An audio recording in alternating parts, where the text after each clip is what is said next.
It's the annual Asian Pacific celebration here at Citizens Bank Park. Some beautiful dancing going on the concourse before the start of today's ball game. There was some great dancing and performances on the field before the start of the game tonight. And now we have baseball, not in the yard out in right field, but in the big yard. It's the Phils and the Pirates, game 2 of this 4-game series. Hi, everybody. I'm Tom McCarthy along with Ben Davis. Well, last night was an exciting game. The Phils win it 7-0. But they also got great pitching from Jake Arrieta, and even beyond the offense, they got some great base running, including by J.P. Crawford. It's nice to hit homers. Everyone likes a homer, but something that always gets overlooked is the base running. Well, it didn't get overlooked last night. This is just pure determination here. Cesar works his count to a 3-2 count, and then he blisters the ball up the middle.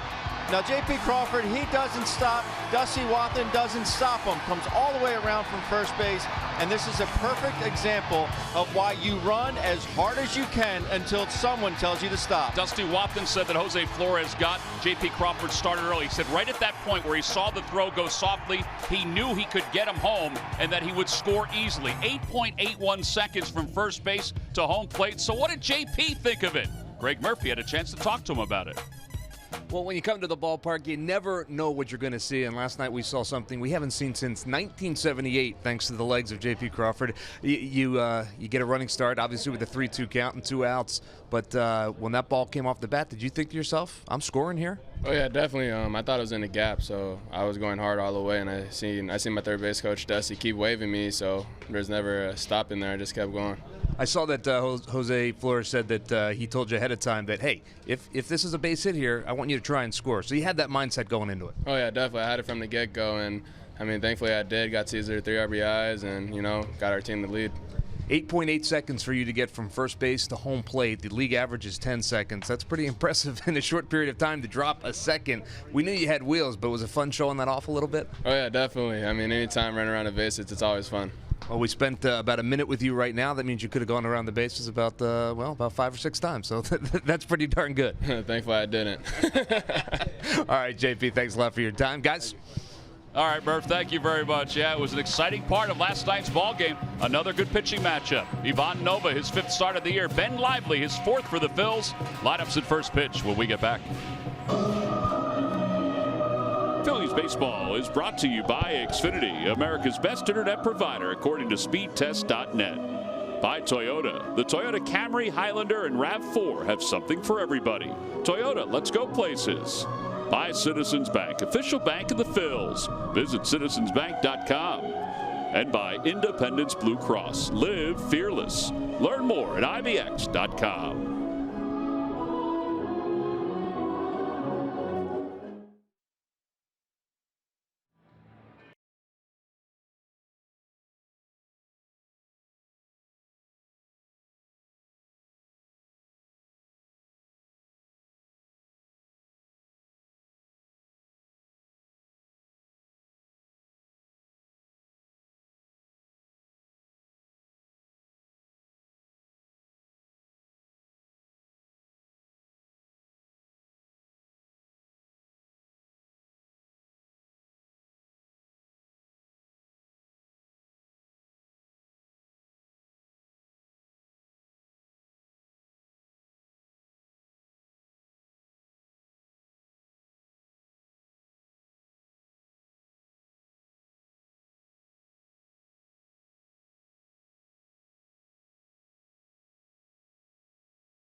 Up his warm-up tosses.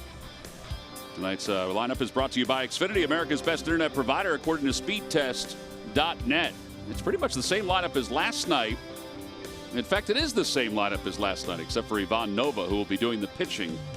Again, and a number of lefties to face Ben Lively. That's a number that he has struggled with so far this season. And the first pitch of the night is a fastball hit back toward the middle. One pitch and one away. Useful. There's Lively's numbers this year. 17 strikeouts and 15 1/3. He's had some flashes of brilliance out on the mound.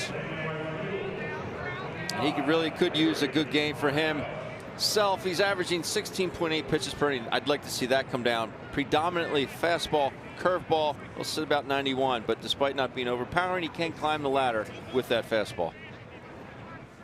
Well, here is Polanco. Gregory Polanco was 0 for 4 with a couple strikeouts last night. The Pirates struck out 13 times in last night's ball game. Phillies struck out 16 times, but they had a very comfortable lead.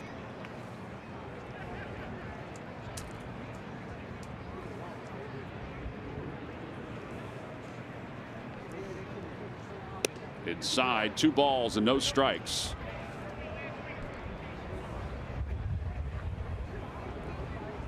Lively's first fastball was at 92 miles an hour. He'll sit around there, and he can get it up a little bit more as Polanco rips one into right field. And he's going to have an extra base hit. Not surprising. He's hit in 7 of his last 8 against the Phils. A 1-out double. That's why you got to work ahead. 2-0 count in the first inning. Everybody in the ballpark knows what you're going to get. Yeah, last night the Pirates got 1 guy into scoring position. That's it. Against Jake Arrieta, who's doing a little manicuring of his sneaker.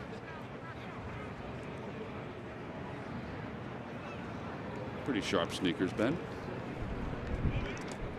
And a fingernail clipper. Pitchers.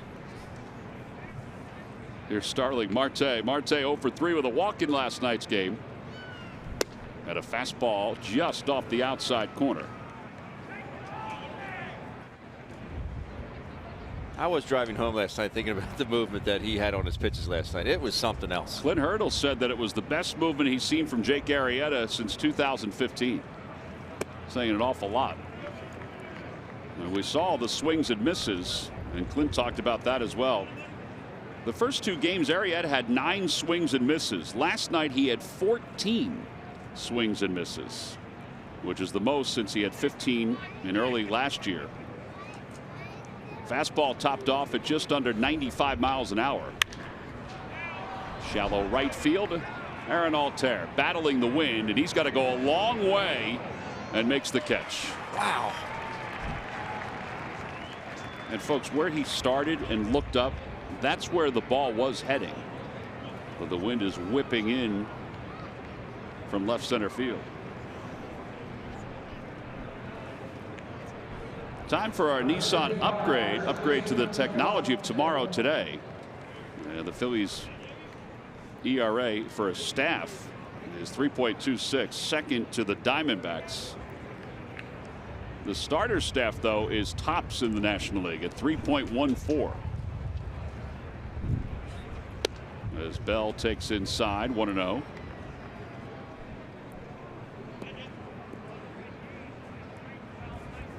The last 9 starts, the starters have an ERA of 2.40, so that's even better,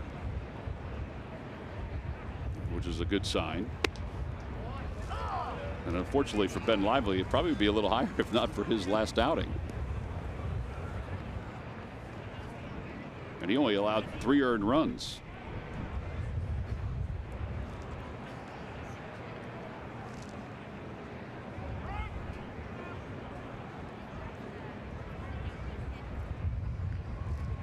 One ball and 1 strike to Bell, who's hitting .263 with a home run and 13 runs batted in.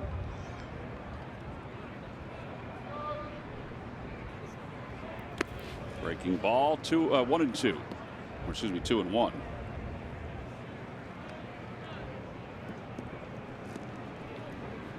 .52 degrees. And with the wind whipping in from left center field, a little chillier than that.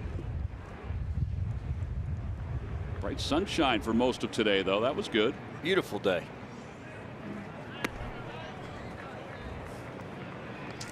All right, so he fell behind to Polanco, and now he's behind 3-1 to Josh Bell. And he was behind 2-0 to Marte as well.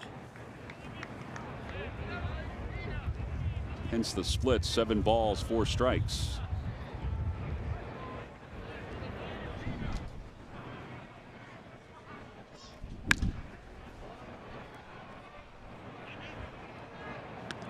Polanco will go back to second base. Where you tell your infielders, knock the ball down. I don't care if he gets an infield single. Do not let that ball into the outfield.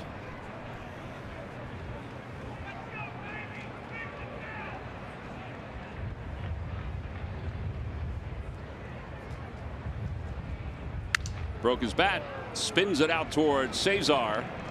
Well, the inning is over. No runs, 1 hit. It was an extra base hit, and 1 man left. It's a 12-pitch first inning for Ben Lively. We'll head to the bottom of the first.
America's best internet provider according to speedtest.net.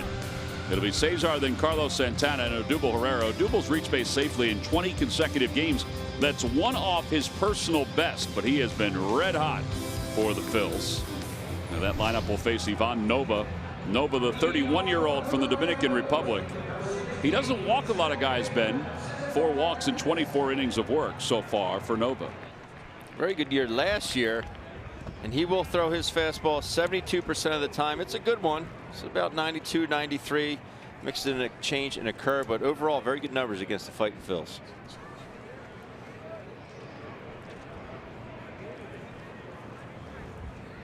Cesar 2 for 4 in last night's game with 3 runs batted in. He had a run scored and a walk. 91 miles an hour, and it's 0-1.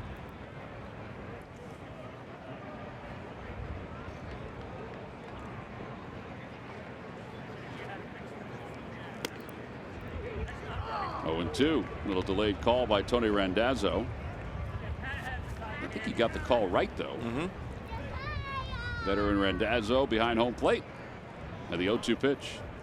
In the air to right center field. Going back on it is Polanco. Back toward the wall, and he's got room. Man alive. Yeah, the wind, the way it's blowing, it's going to be hard when you get it that high to get it out on many swings. That ball was hammered. Tries to get it up and in. You can see it's right on the barrel. Polanco just goes back and makes an easy catch. Ball was hit well. If you spun around like that, would you stumble to the ground after looking up? Yes. Here's Santana. That's why some outfielders are so talented. I mean, that's routine for Polanco. But that baseball was on its descent when he started spinning around.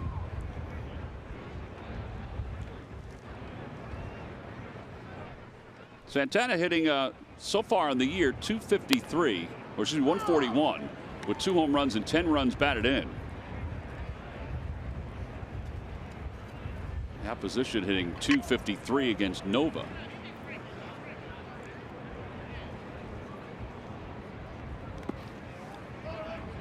The first ball from Nova.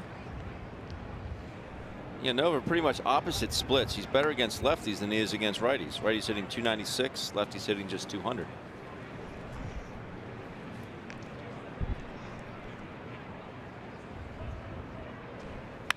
Liner out toward right center field. Polanco again. This time he's not going to get it. He cuts it off before it gets to the scoreboard. Santana, though, is at second base.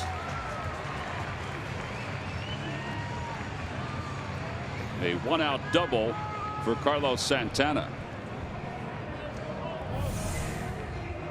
Well, this is how you cut the wind. Hit it right through the wind there. That's the advantage of facing someone like Von Nova, knowing you're going to get a strike the majority of the time. I mean, we're 7 pitches in. He's only thrown the one ball.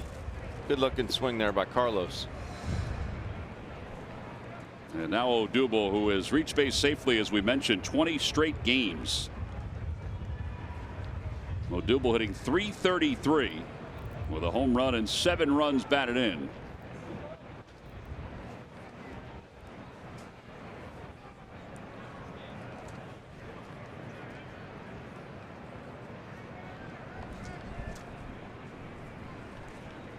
Foul ball, and it's 0-1.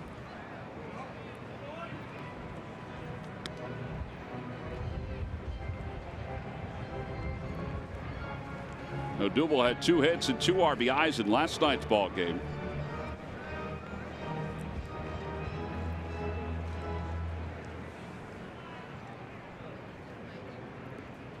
Hit a bullet to left and a bullet to right.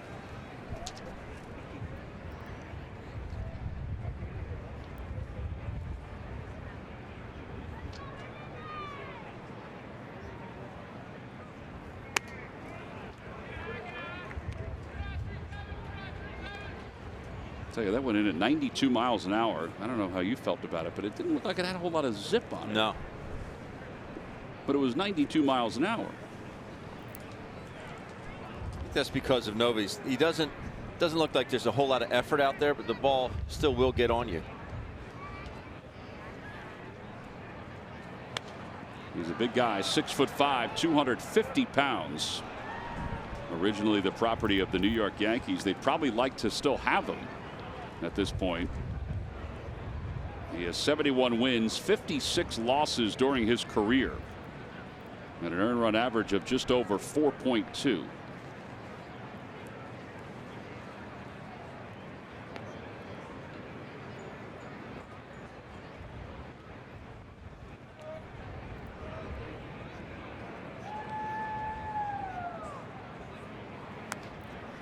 Odubel somehow got a piece of that one and fouled it off.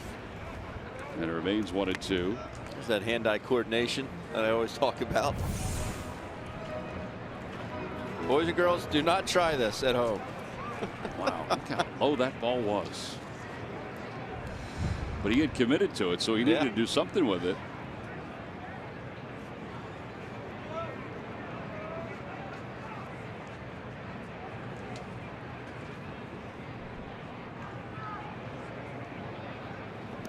The dirt blocked by Cervelli. Good play. It was well in front of the plate.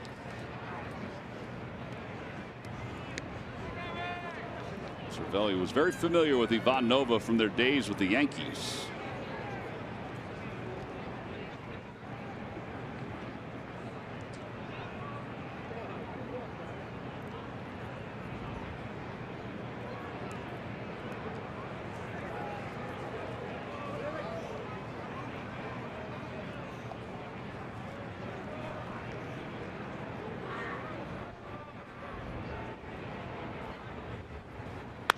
Hits it off the end of the bat towards shortstop. Not hit hard, and Odubel is out at first base. I don't even think he hit first base. That's what I was just going to say. Didn't even touch the bag. 6-3 on the put out. Built for Baseball presented by T-Mobile. This is Rhys Hoskins last night. Sinker, full count. Was able to elevate that pitch, barrel it, and keep it fair. Put the Phillies up 1-0 at the time in the second inning. Good looking swing. Hoskins now at Citizens Bank Park in 121 plate appearances, or at bats I should say. He has 12 home runs. That's 12 home runs in 37 games so far in his youthful career. He's hit in 6 consecutive games. He's also scored at least a run in each of the last 3, and that one gets away from Cervelli. Almost looked like he was crossed up on that pitch.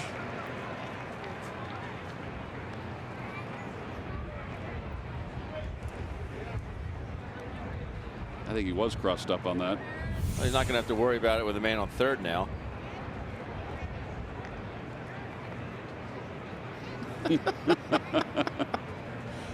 We told you they've known each other for a long time. Well, they tell you not to show up your pitcher, but I think that was more in fun. Well, it looks like they're on the same page now. Inside 2-0. Pirates are 11 and committed to this ball game at 12-7. The Phillies are 11-7. Phillies are 2 games back of the New York Mets, who are in Atlanta again. That game will begin in approximately 15 minutes.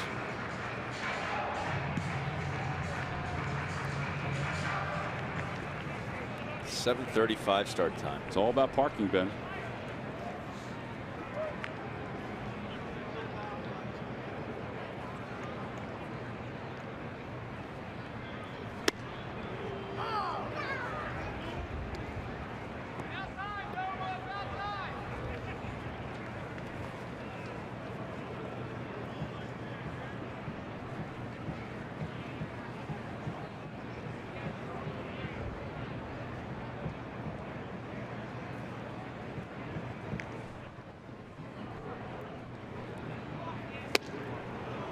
Two to Hoskins.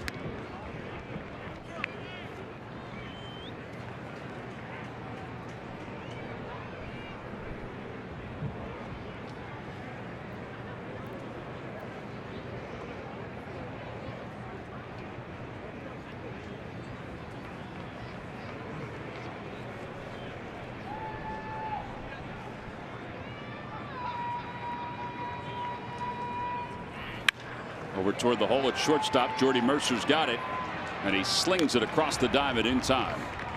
The other side is retired. No runs, 1 hit, and 1 man left.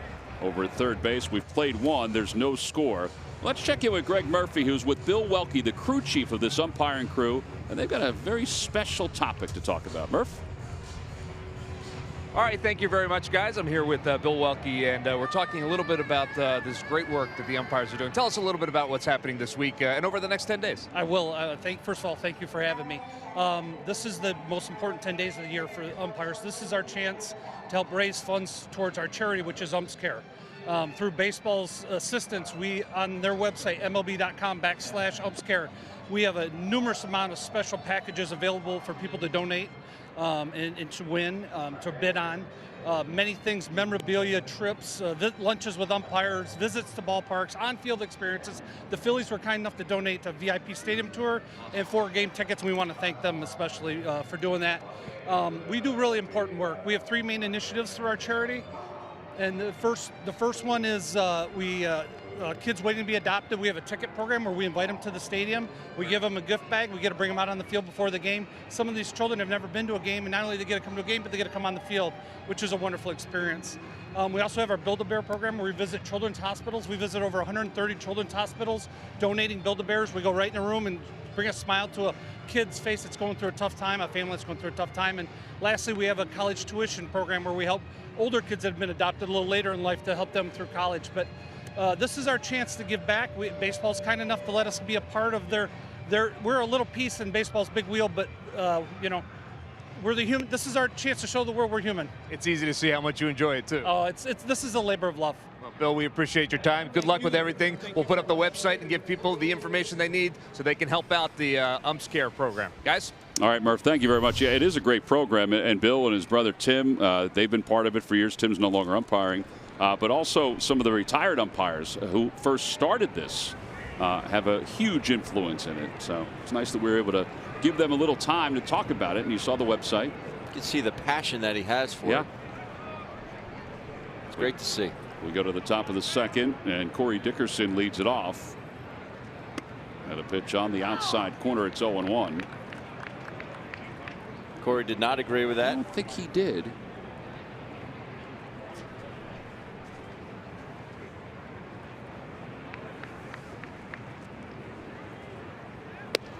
Inside, 1 ball, 1 strike.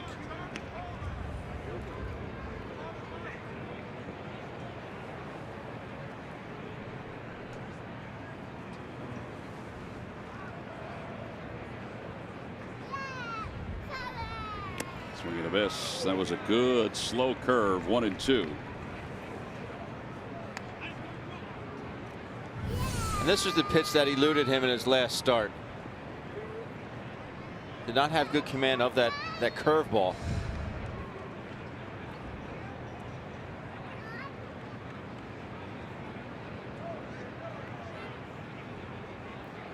Got him. Went upstairs. Yeah, that's the first strikeout for Ben Lively. That's what I was talking about in his scouting report, the ability to climb the ladder. You don't have to throw 97, 98 to climb the ladder. As long as you get it to where it's enticing to the hitter, and that one was. Start to go any higher than that.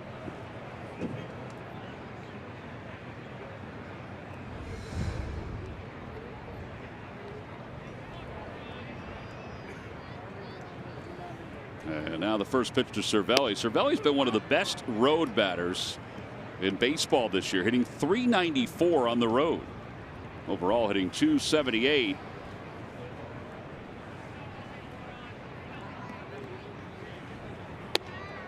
Outside, 2-0.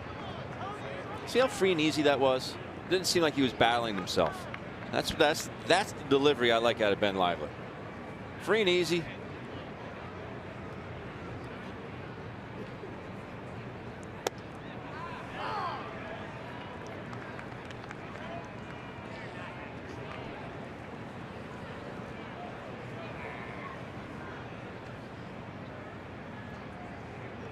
That right there is the difference between the big leagues and AAA. 2-0, you're thinking, I'm going to get a cookie. And then they dot you down and away. Yeah, because the guys down in the minor leagues, no offense to them, many of them can't do that. Right. Some can. I mean, that 2-0 pitch, there's absolutely nothing Cervelli could have done with it. Nothing. And then he comes back to the 2-1 hook. All of a sudden it counts even. And now you're on your heels. Colin Moran waits on deck.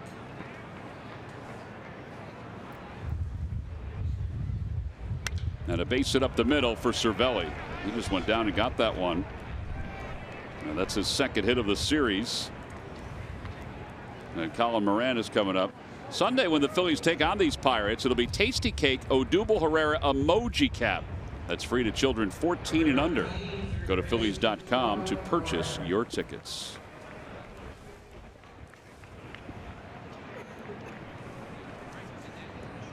Odubel liked that emoji hat when he saw it for the first time.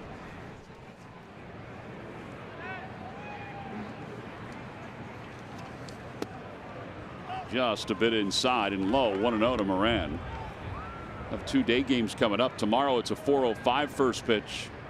And then Sunday the 1:35 first pitch.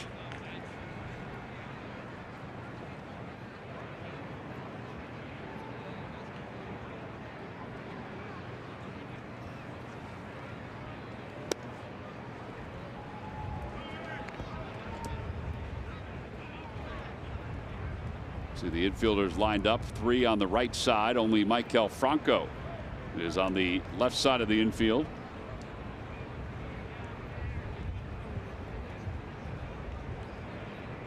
You turn one of those 6-5-3 double plays here.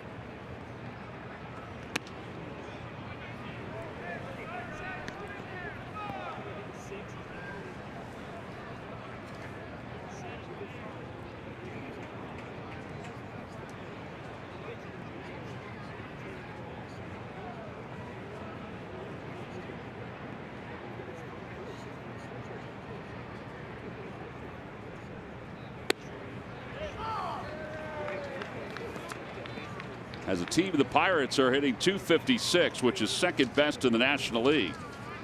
They've hit 20 home runs, which is sixth best. And along with the Phillies, have scored a little more than 5 runs per game on average. Out to left field. That's well hit. Hoskins going backpedaling, and makes the catch. And back to first base goes Cervelli.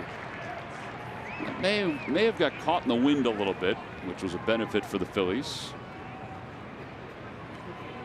And here's Jordy Mercer.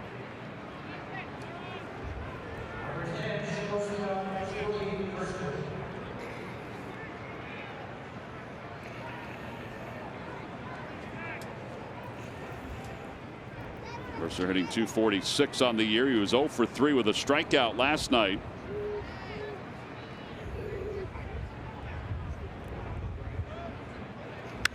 Swings at the first pitch. JP Crawford on the rim of the infield, puts it away. No runs, a hit, and 1 man left. Middle of the second. No score between the Pirates and the Phils.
MLB.tv. Your subscription includes MLB At-Bat Premium, allowing you to watch live baseball on your favorite supported devices. Blackout and other restrictions apply. Visit MLB.tv for details. Bottom of the second inning, Aaron Altair leads it off 0 for 1 in yesterday's game. And it's 1 ball, no strikes. Gabe Kappa was talking about Aaron's at-bat last night. He thought it was one of his better at-bats that he's seen this year. He wound up going down on strikes. He just felt like he was fooled with the last pitch, but he really liked the way he was going after the other pitches in the at-bat. Aaron's just talked when we asked him about his start. He just says it's timing because of the leg kick. Outside. And when you're not in there on a daily basis, it's hard to get that timing. That's why I give platoon players, pinch hitters, guys that can do it effectively, come off the bench and do what they do, give them all the credit in the world. That's why when people talk about the '93 Phillies and how good they were, and they were. I mean, think about all the platoons they had on that team. Yeah. And those guys were able to keep themselves sharp.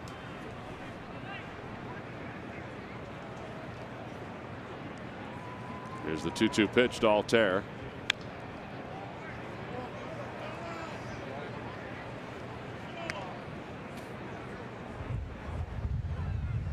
And this is not a straight platoon between Altair and Williams. You know, it's not that Altair plays against just lefties, and tonight's Nova's pitching, and Williams against righties. 3-2. I think this has a lot to do with the numbers that we talked about versus righty or lefty.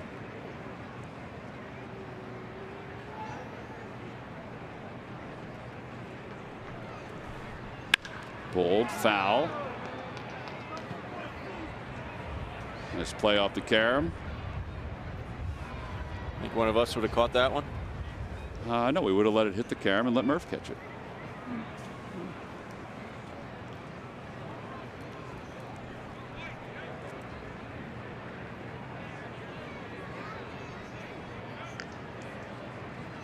Bouncing ball, foul. That one we would have caught, although Murph would have gotten up and cut it off.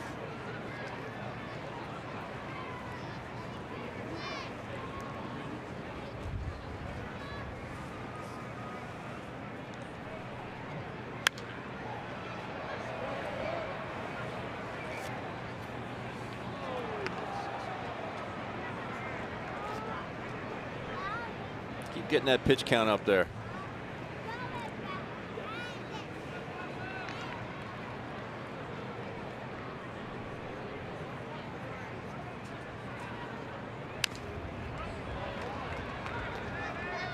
Well, he's into double digits now in this at bat.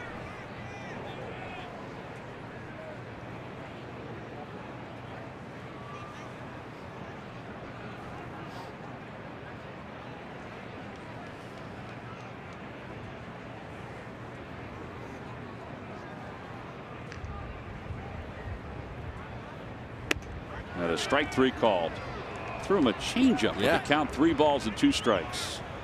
Something that only throws about 9% of the time. Well, we take a look at PJ Withelhands and the pitch cast. This is pretty much middle. I don't know if Aaron was looking for a sinker in, because the speed really isn't that drastic between his changeup and his fastball. That changeup at 85.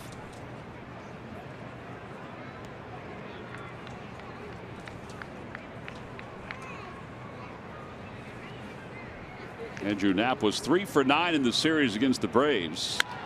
And he hits this one back toward the middle, gobbled up by Frazier for the second out.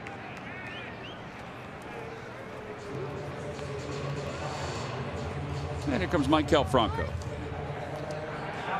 So Adam Frazier said last night it was windier in the infield than it was in the outfield, because there was a double switch. Right. So he moved from second base to center field, and he said it was actually windier in the infield. Maybe the seats were blocking the wind for him. I saw that and I thought, it's kind of weird. Yeah. But maybe the seats were blocking, and the center field wall were just blocking the wind from his back or something. It's the only thing I could think of. It is a similar wind today than last night. Last night might have been a little harder at times. That ball's hit sharply off the glove of Moran.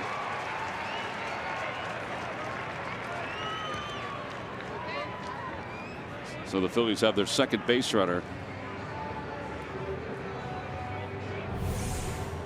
I don't know how this is going to go.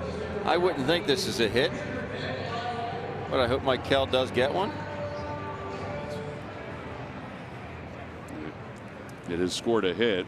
Now Moran probably, if he had maybe a split second more, would have gotten in front of it. I'm going to hold off on writing that one. Ben Lively takes a strike, 0-1.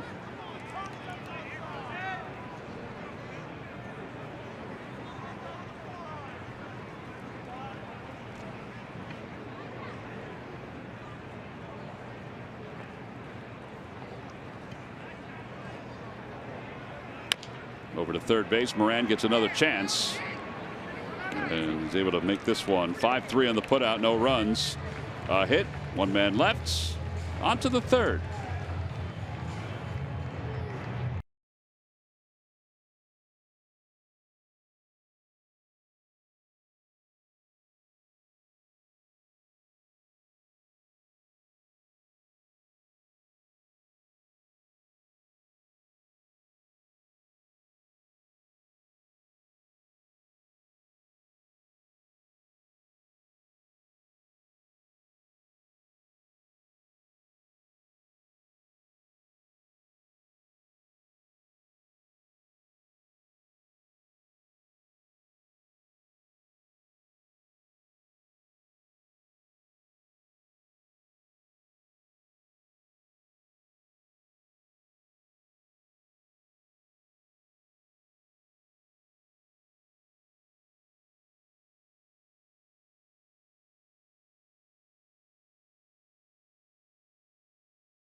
The question is this: who was the first player in Major League history to end a pitcher's no-hit bid with a walk-off home run? First player. I don't know. Now, I don't want to confuse this with you, who ended a no-hit bid with a bunt. This is a walk-off home run.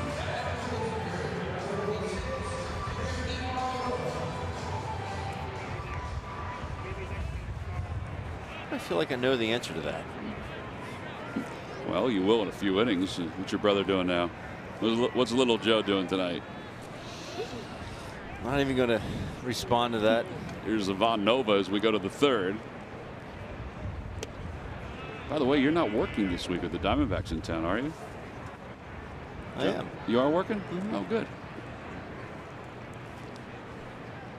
1-0 pitch. Upstairs, 2-0.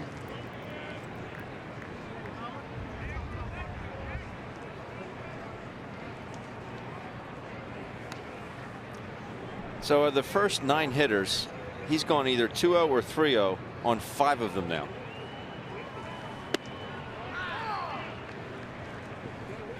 It's not the key to longevity. No.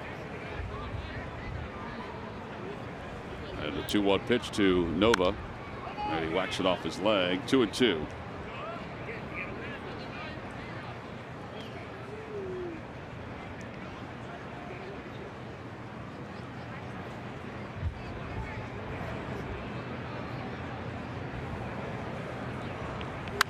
Fouled away. Nova's 0 for 8 this year with 3 strikeouts. And he'll be followed by the top of the order, Adam Frazier, and then Gregory Polanco. Swing and a miss. Lively's second strikeout. And that one comes on the slider. May 26, 2001. Here we go, Ben. Diamondbacks. Kurt Schilling. He's got a no-hit bid going. Look at the big guy. Really showing that? Yeah, we are. This is a great idea on your part. What was the final score of the game, Ben? I don't remember. Didn't you guys come back and win the game? No. Oh, I thought you knocked Schilling out of the game. He did have to come out. Yeah. Adam Frazier takes it side, 1-0. See how fleet of foot I was, Tom? You were quick as lightning. And since that day, Bob Brenly doesn't talk to you anymore. Breaking ball, and it's 1 ball and 1 strike. I remember looking out and seeing Jay Bell. He was literally out way past where Cesar is currently playing. He was way out there. What made you think you could get a bunt there? Just thought I'd bring it with me. I mean, Jay Bell was kind of like out in there, honestly. And it was a hanging curveball. And a liner out to left. Look at Rhys Hoskins had him played perfectly. Perfectly. 2 outs. I think the best quote I had after the game was, "Why did you do it?" And I said, "Did you see my first 2 at-bats? Did you think I was going to get a hit swinging?"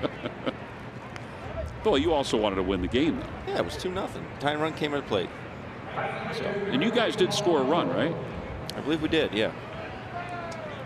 I think that inning we ended up going bases loaded in that particular inning.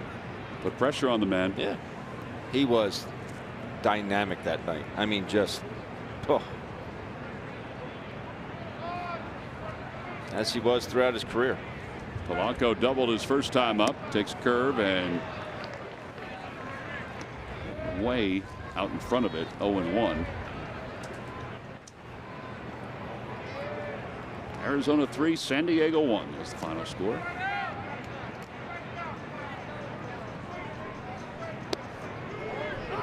Two.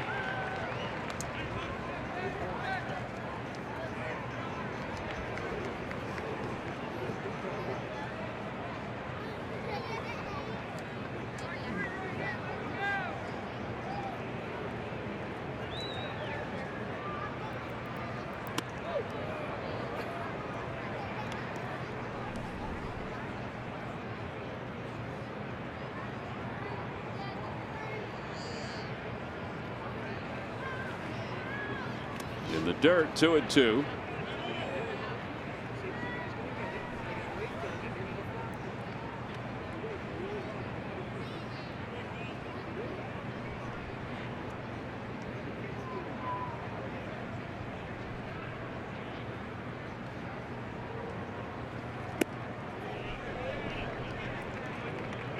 Blanco's got some happy feet in there, doesn't he? Moving all over the place.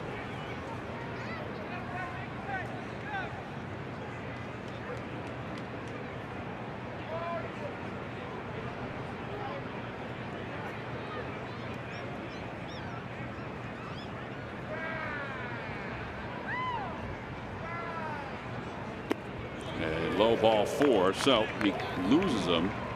And that's the first walk issued by Lively, a base runner in each inning now. Let's take a look at our AARP take on today. With Starling Marte coming up to the plate. Marte, 25 games versus the Phillies, 389. Odubel, 21 games versus the Pirates, 377. They kind of neutralize each other. Since that Marte has got a few more RBIs. Marte has 5 3-hit games against the Phillies in his last 8. And is now 16 for 33.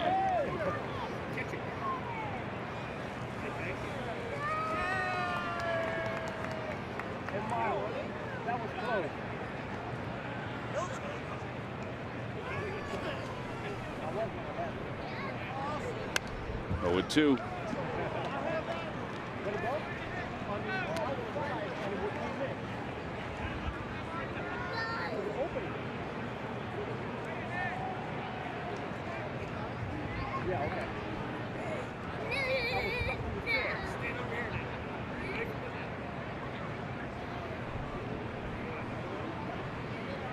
And a liner into right center field.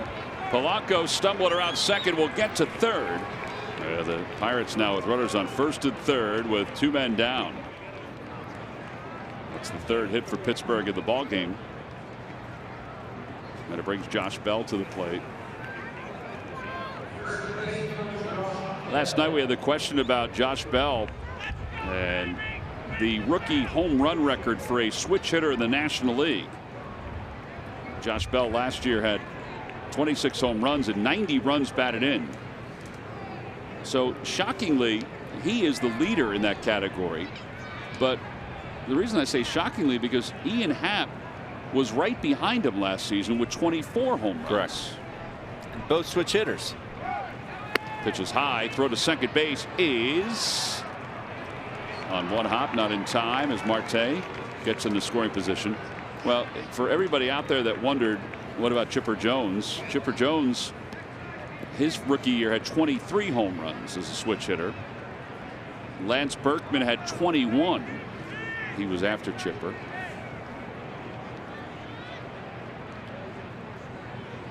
So that's the National League leaders. They had home runs for a switch hitter as a rookie. Josh Bell checks his swing. And it's 2-0.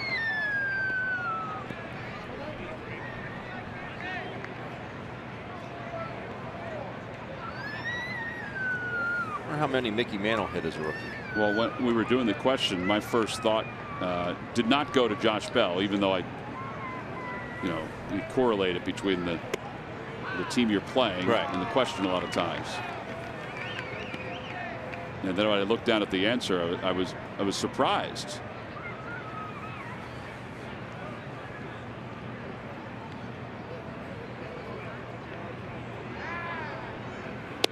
Fastball low, ball 4. So bases are now loaded. 2 walks in the inning. And Corey Dickerson's coming up. And this all started with a 2-out walk. Yeah, Rick Kranitz will trot out to the mound. Try to get Ben Lively back into a little bit of a comfort zone. He was able to get Dickerson on strikes his last time.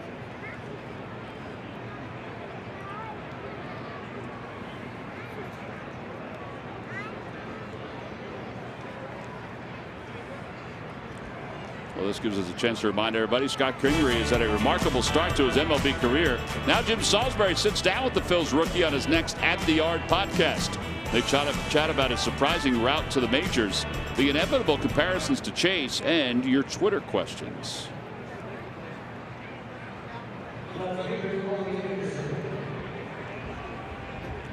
So here's Corey Dickerson.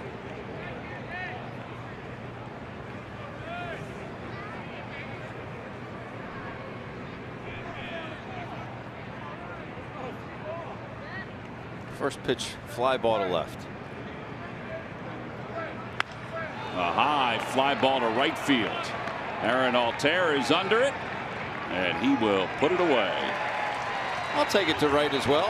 As long as it stays in the yard, That's Ben. right. You take it anywhere. No balls, 1 strike. And the bases were loaded. We'll go to the bottom of the 3rd.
Your local Ford dealers.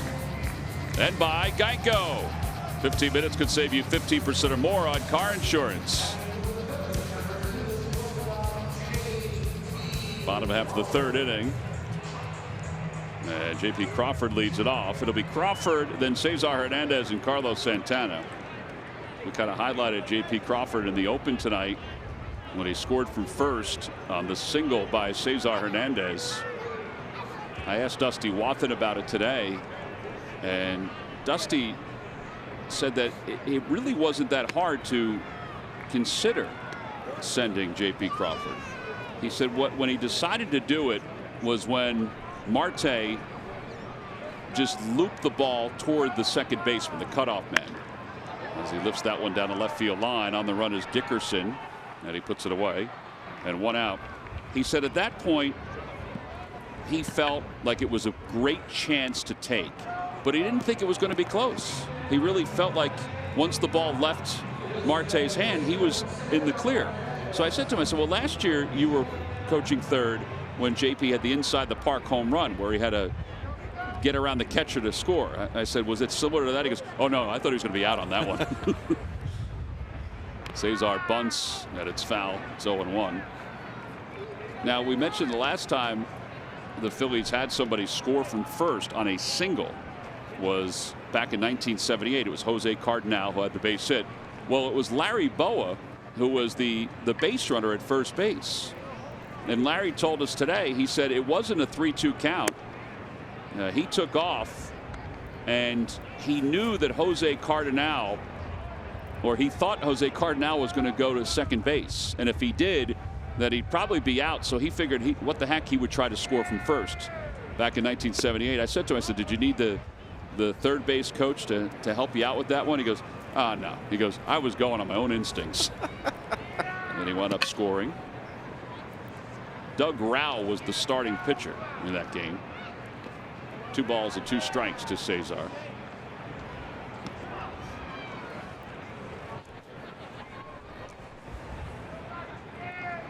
Cesar fly to right field his first time up, flied out to the wall in right field.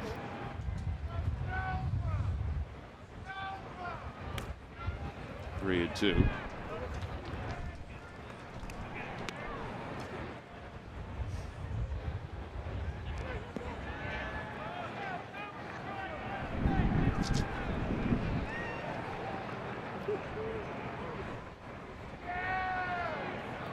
And he pulls it into right field, a base hit.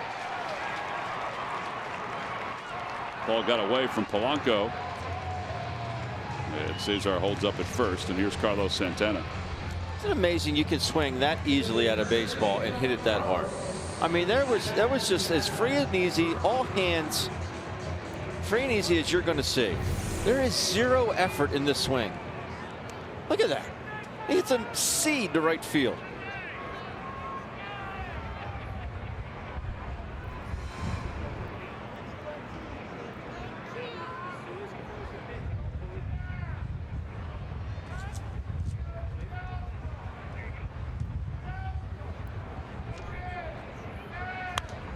Carlos pops it up. Cervelli is over toward the on-deck circle. It's out of play.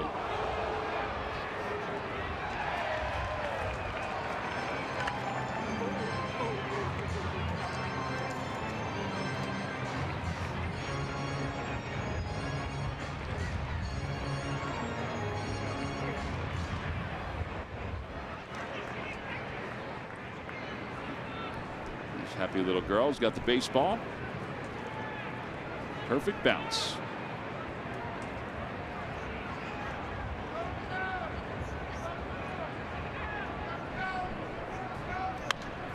Same pitch, popped it up. This one may stay in play. Depends on the wind a lot.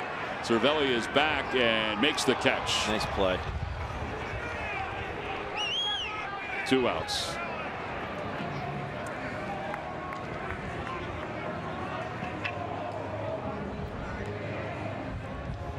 Here comes Odubel Herrera. That was the one area where the fence, the netting stopped at the fence. Whoop. Just have to bust it over there, find the netting, and hopefully that thing comes back to you. That's exactly what had happened.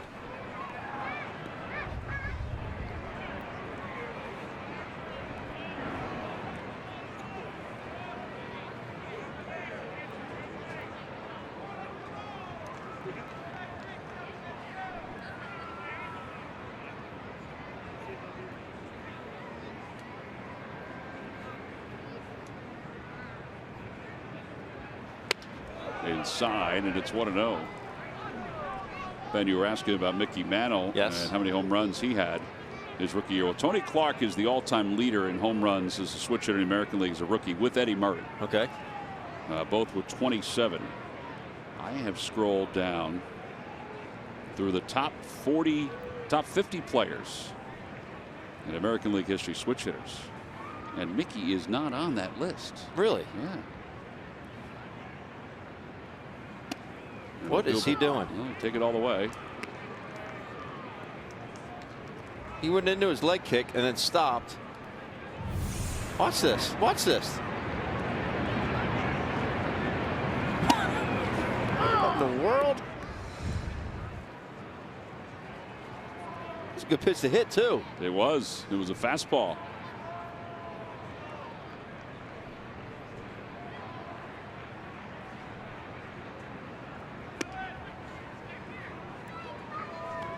Two balls and 1 strike. Mickey had 13 home runs his rookie year, and then 23 the next year. At 1950? 1951 was his rookie year, Ben, as you recall. Yeah, that 51 Bowman card's worth a pretty penny. 56 Topps Mantle is worth a pretty penny. Wasn't it the Topps one, the 52 Topps one that just sold for $2.8 million? Wasn't it Evan Mathis that sold it? I think it just happened over the last couple of days. You're kidding. By the way, a balk was called, so Nova was told he just didn't stop. So that puts Cesar Hernandez at second base.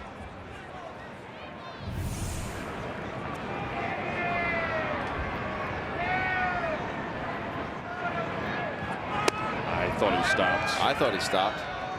I think that's kind of being nitpicky, but Clint Hurdle didn't think so.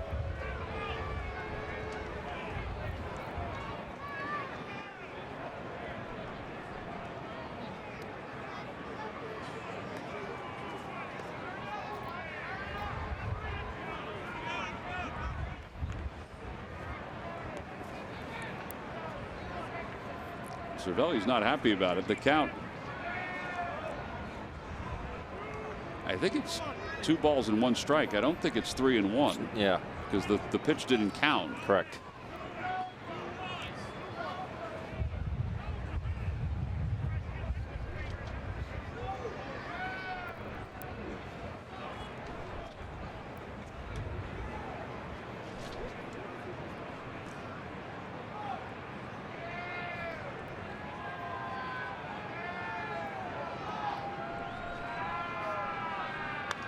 Two and two. Fouled back to the screen. It was a changeup at 87, but it was a changeup that was up.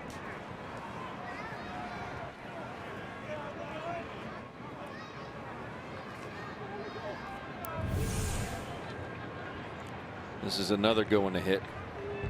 Just a hair out in front.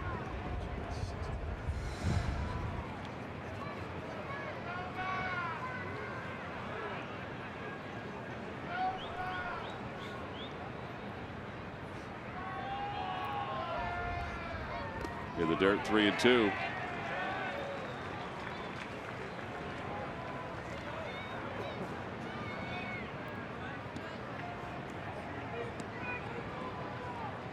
Or having that man hitting behind you could pay dividends.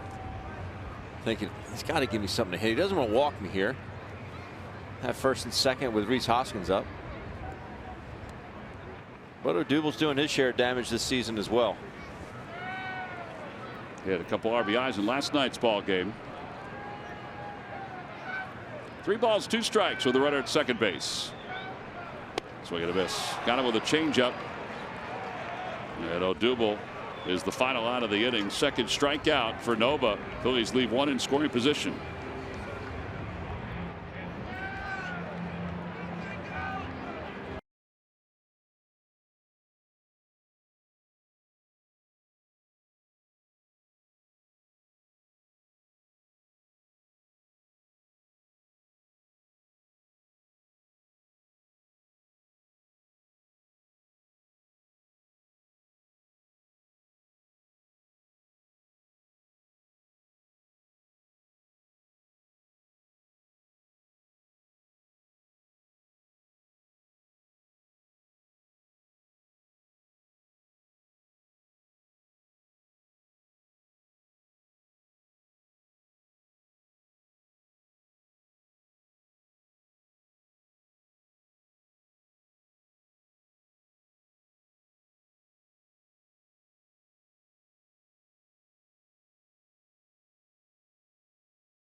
Right, WB Mason delivers all the brands you need to keep your facility running, like Scott products that deliver superior value and an optimum balance of quality and affordability.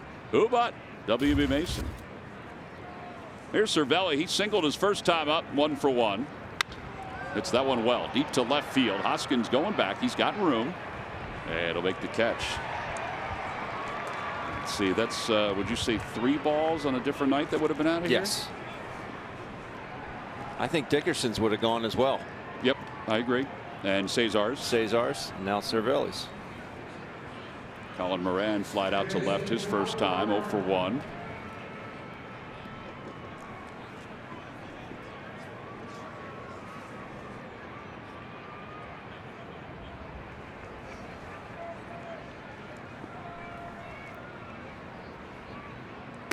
Takes high, 1-0.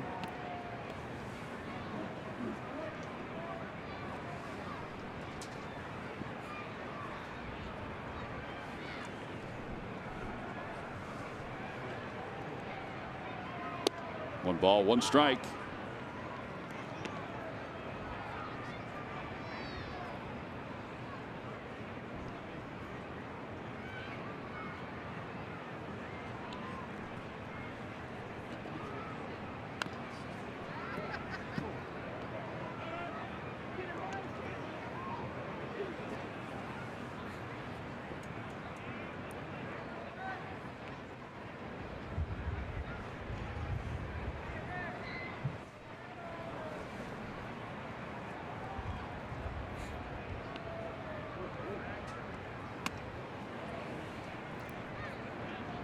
See, that's the one that's a ball out of your hand. It's just way too high. It's one thing to change eye level, but you go up that high.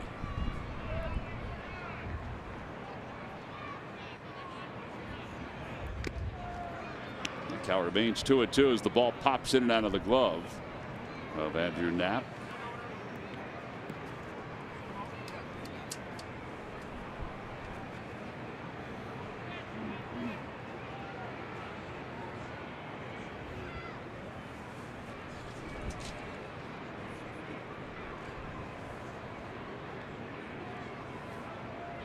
Breaking ball and a good one. That's a heck of a slider right there by Ben Lively. 2 outs. He got Nova with the same one earlier. That's a good looking slider. And if you can get that ball in on Moran because of how you mentioned last night how close he stands to the dish. Good pitch.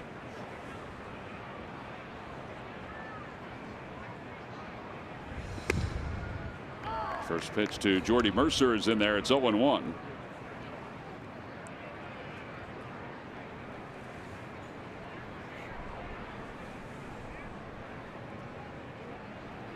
Fastball. And 1 ball and 1 strike. Mercer popped out to JP Crawford his first time to the plate.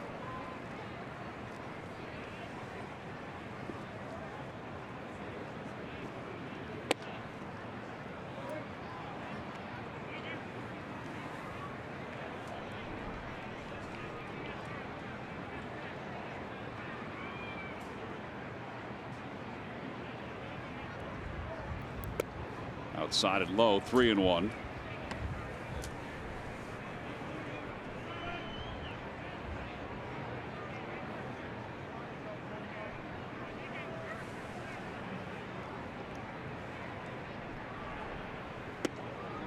And ball 4. It's not the worst thing in the world because Nova's coming up. It's just a few more pitches. And it's a 3rd walk issued by Lively. As Nova will stroll to the plate. Well, you could have him leading off next inning. That's it. That's a good point.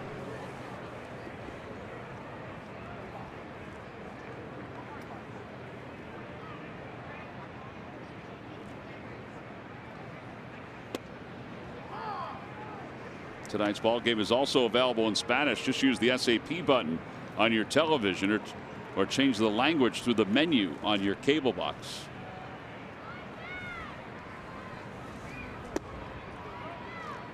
One and one.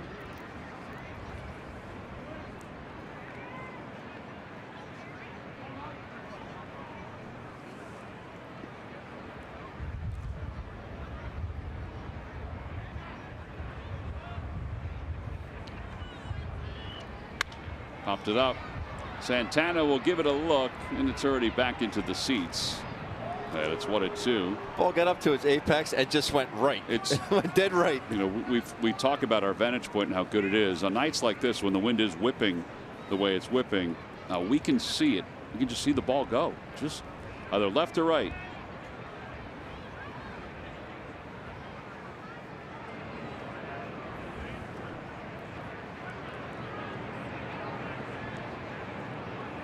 In the dirt, nice play by Knapp.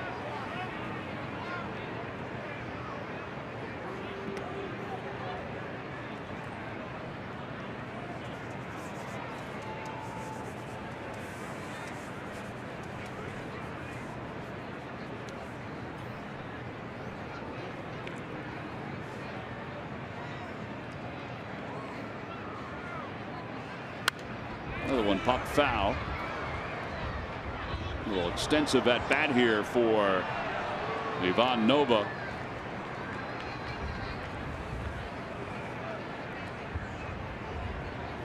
that's an awfully nice vantage point, isn't it, Ben? Sure is. Wouldn't mind watching a ball game from there.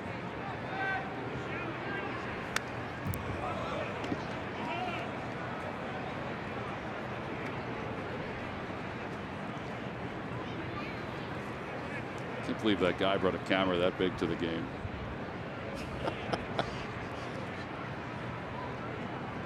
Two balls and 2 strikes. Got him. Slow curve, 77 miles an hour. 4 strikeouts for Lively. Do not adjust your television screens, folks. We're going to be sitting right there.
Nissan. ShopChooseNissan.com.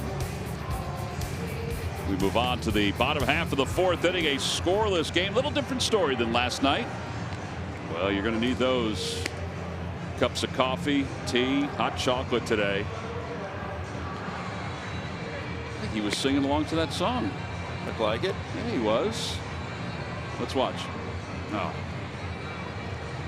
Ivan Nova made the last out, so he's finishing up his warm-up tosses. It'll be Rhys Hoskins, Aaron Altair, and Andrew Knapp, the scheduled hitters.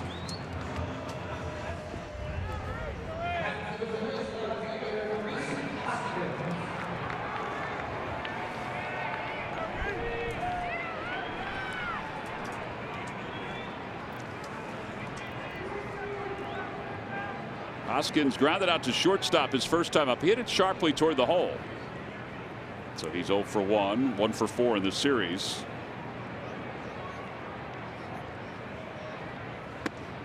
Hoskins is part of the success the Phillies have had here at home this year. Phillies are 6-1 here at Citizens Bank Park. They have 12 home runs to the opposition's 2 home runs.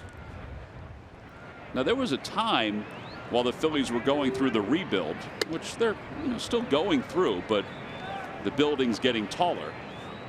There was a time where they really struggled here at home, which is shocking because when they were winning division crowns and getting the pennant a couple times and going to the World Series twice and winning the World Series once, they were playing very well here at home. I mean, not lights out, totally lights out, but better here at home. Well, this is the best start through 7 games in the ballpark's history. Last time they went 6-1 was in '93 at the Vet. And they're trying to get to 7-1 for the first time since they were at the Vet. 3 balls and no strikes. Phillies have outscored the opposition here at the ballpark this year 51-16. Well, wow. Now you can say, well, they did have a 20-run game. All right, if you want to take that one out, it's still 31-16. Right. Bouncing up the middle, and Frazier is there. 4-3 on the putout, 1 away. Green light on 3-0.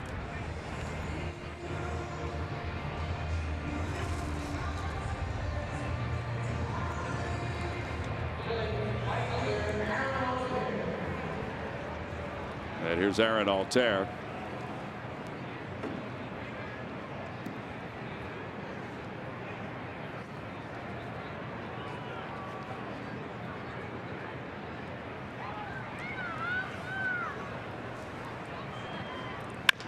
A high chopper to shortstop. 2 outs. Well, this is Ivan Nova. It's the way he pitches. He'll get a lot of ground ball outs. He wants to pitch to contact. Yep. He wants to use his defense. Nova was signed by the Yankees as an amateur. But before the Yankees were even interested in him, he was invited to the Red Sox Dominican facility to work out there. And they wanted to sign him. And he said, I can't do that. And they said, why? He said, because I'm a Yankees fan. I can't sign with the Red Sox. So he eventually signed with the Yankees, the team he grew up rooting for. And that fouls it away. It's 1-1.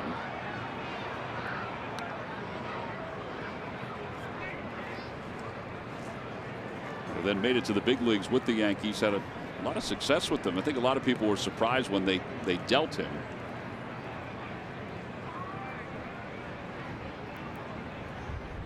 Inside 2-1. He's a perfect pitcher for a place like Yankee Stadium where the ball flies.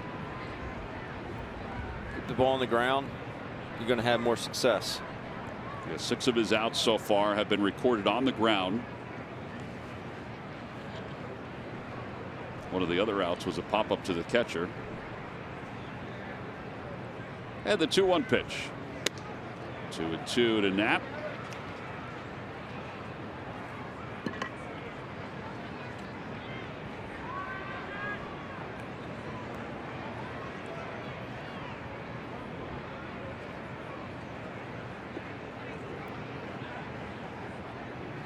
And a line drive caught. Ooh, man.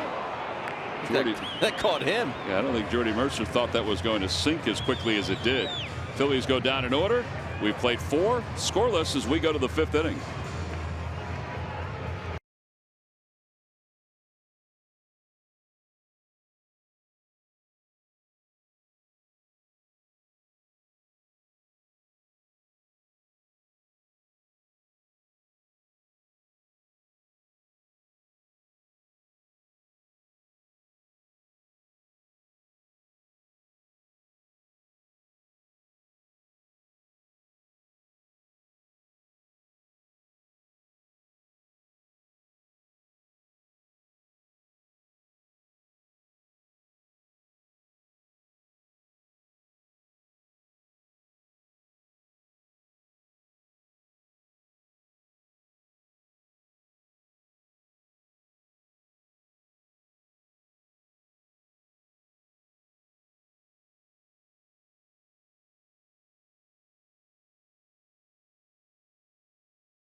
Plans start as little as 9 games and offer great benefits such as invites to exclusive season ticket holder events.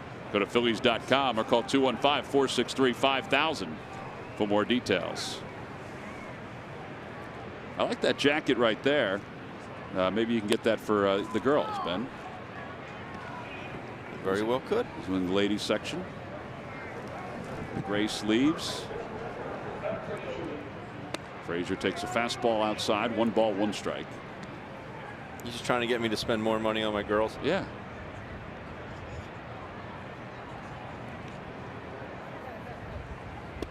There's a strike. 1-2. You got the chainsaw fixed today. That's for yourself. I did. You bought Take spikes the other day. That was for him. Let's get something for the girls going. Which we took back, and he's now wearing mine. Over to third. Nice Backhanded by Franco. It got on him quickly. 1 away.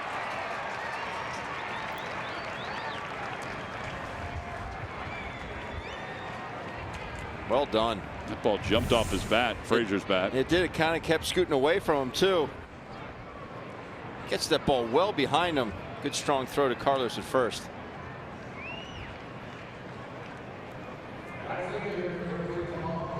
That's a nice play. That is a nice play. Always good to keep the leadoff guy off the bases.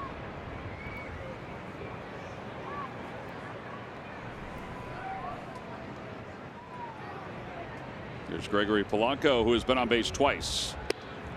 And that's why it's important to keep the leadoff guy off base when this guy's up next, because he has been struggling this year, but his numbers have been a little bit better recently.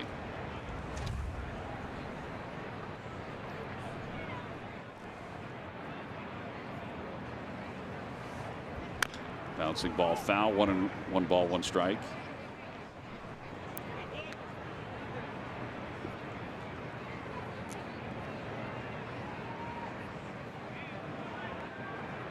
That's why I didn't understand the 3-2 curveball to Polanco his last at bat. 2 outs, nobody on.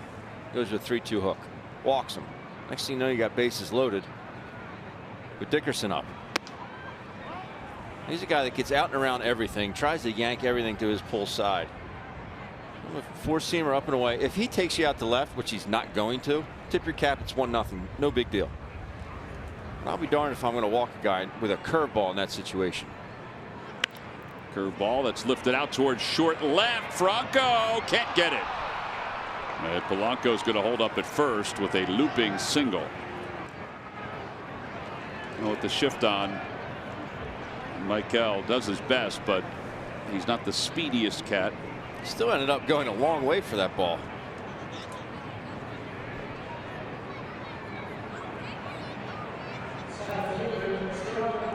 But he'll take it. Ben, can you go down and separate Santana and Polanco at first base? No fraternizing. They weren't fraternizing. They were just hitting each other. Marte singled to right field his last time. He's also flied to right field. Whoa.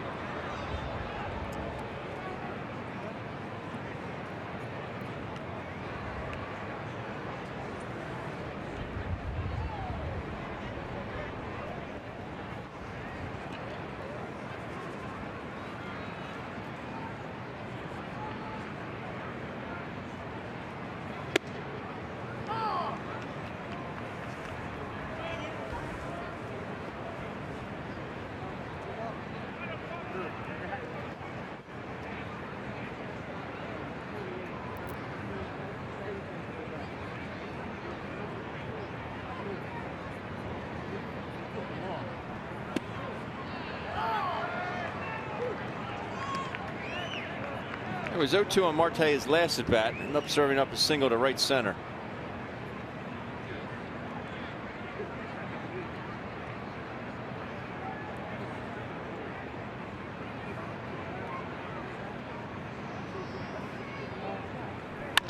That one's hit sharply out towards second. There's one, and it's not going to be able to turn 2. Marte does move well. So 4-6 on the putout. And Josh Bell's coming up. Murph, where are you, buddy? Well, Tom, in my endless search to find the coldest spot in the ballpark, I have ended up here in the we're just inside the left field gate. I guess you could say this is where the history of the Phillies franchise lives now. You see the brand new setup here inside the left field gate. You just passed Mike Schmidt's retired number. Richie Ashburn over there, Robin Roberts and Jackie Robinson are behind me. And look, You can even see here the World Series trophies, 1980 over here, 2008, all lit up and looking beautiful tonight. And then the Toyota Phillies Wall of Fame. This is its new home. Of course, it used to be behind the batter's eye, but they moved this back here. And you see all the plaques of the retired guys that are on the Phillies Wall of Fame. So it is beautiful back here. It is gorgeous. It is lit up and looking terrific. So yeah, this is where the history of Citizens Bank Park, and this is where the history of the Phillies lives, now inside Citizens Bank Park. And I can confirm, thank you, Matt, that it is also the coldest part of the ballpark. Who's that guy next to you, Murph? He wants me to interview him. Oh, he does? He's all ready to go. Is he, all right. Is he singing? What, is he singing? Are you a singer too? Not a singer. Just a Sixers fan. Phillies fan. They're not Eagles playing fan. tonight. Eagles fan. Yes. Are you cold? I'm very cold. You know why? Because we are in the coldest part of the ballpark right now. Hey, listen, the Eagles and the Phillies and the Sixers, Flyers, Philadelphia, leaps and bounds. They are going leaps and bounds, Murph. In fact, Carlos Santana just went leaps and bounds to make a great catch to wrap up. What is going on?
Bank of the Phils. Visit citizensbank.com.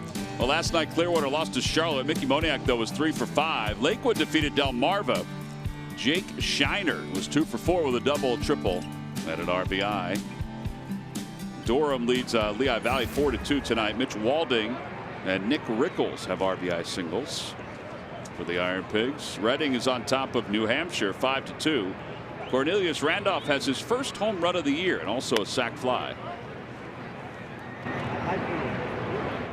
Here we go to the bottom of the 5th inning, and we're scoreless. And Michael Franco, who singled his first time up off the glove of Moran at third, will lead it off. 2 balls, no strikes.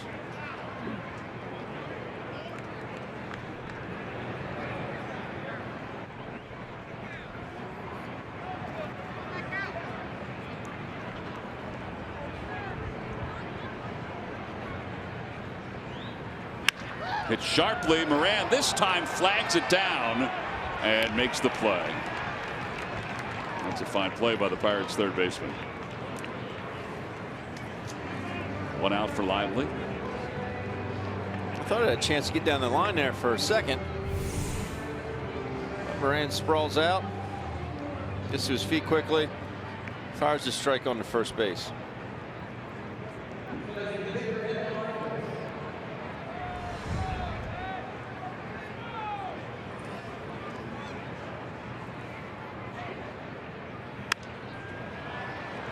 Lively pops it up.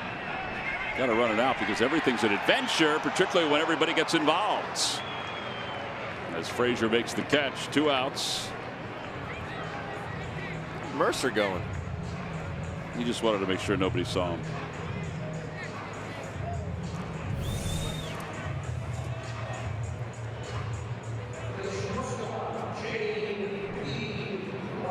Or he wanted to get up before anyone noticed he was there. I don't want anybody to see me tumble.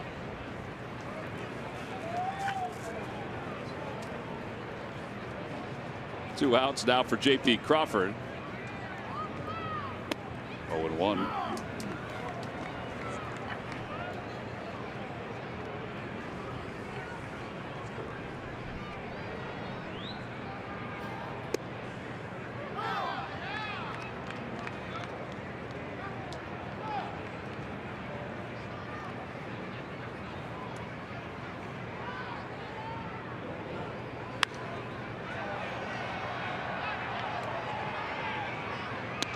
Nice grab.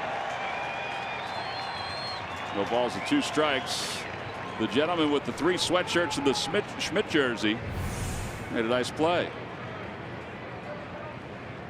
Oh boy, that would hit him right in the noggin if he didn't catch it.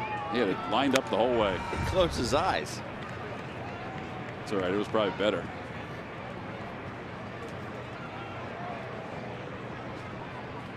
I think that's a candidate for the fans' plays of the year. We'll be on it. Well, Ben, we can't guarantee everything. Outside, and it's 2-2.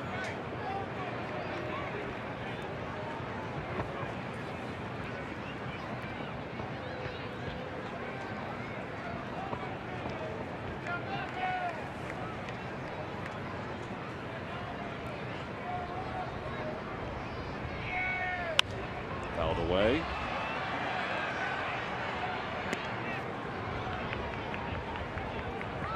You ever think check swings could be reviewable? Well, then you have to establish where the line is. Okay. That's the only way I think they could be reviewable. I think they can, but I really think that would extend the life of the game because you can do it so often. Right.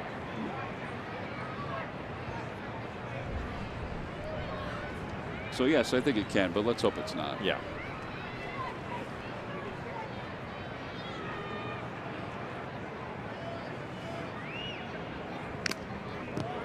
JP stays alive. Ball got a piece of Cervelli.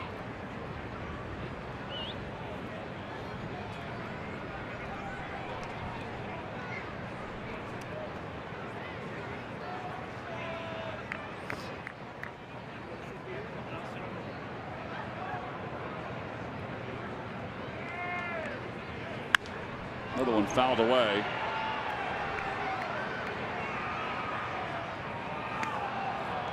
Authentic Phillies fans have the chance to get great seats, an awesome hat, and other VIP surprises. NBC Sports Philadelphia is giving you $4 off per ticket plus one of these hats. Head over to Phillies.com/authenticfan to grab your seats now. 3-2, and the pitch coming to Crawford. And he hits it out toward left center field. On the run is Dickerson, and he'll run it down. And a 1-2-3 inning again for Nova. He's retired 8 straight. We've played 5. We'll move on to the 6th inning. Dickerson will lead it off for the Pirates when we return.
Start in 2018. Out of the bullpen, Victor Arano took the mound for the first 3 weeks of the season and retired all 22 batters he faced. The 23-year-old rookie from Casamaloapan, Mexico, pulled off a 1-2-3 inning on 3 pitches. He did it against the Braves, becoming the first Phil to do so since J.D. Moyer performed the task in 2010. Arano has stepped up big for the Phil's pen, and it's brought to you by Independence Blue Cross. Live fearless. Top of the 6th inning, we saw Arano in last night's ball game. The streak is up to 32 consecutive hitters dating back to last year. We start the top of the 6th inning, and Ben Lively will face Corey Dickerson, Francisco Cervelli, and Colin Moran. Dickerson off the hands, pops it up to the right side, and Cesar makes the catch. Well, that'll help his pitch count. Sure will. I can't imagine that felt very good on Corey Dickerson's hands. 84 pitches for Lively. And here's Cervelli.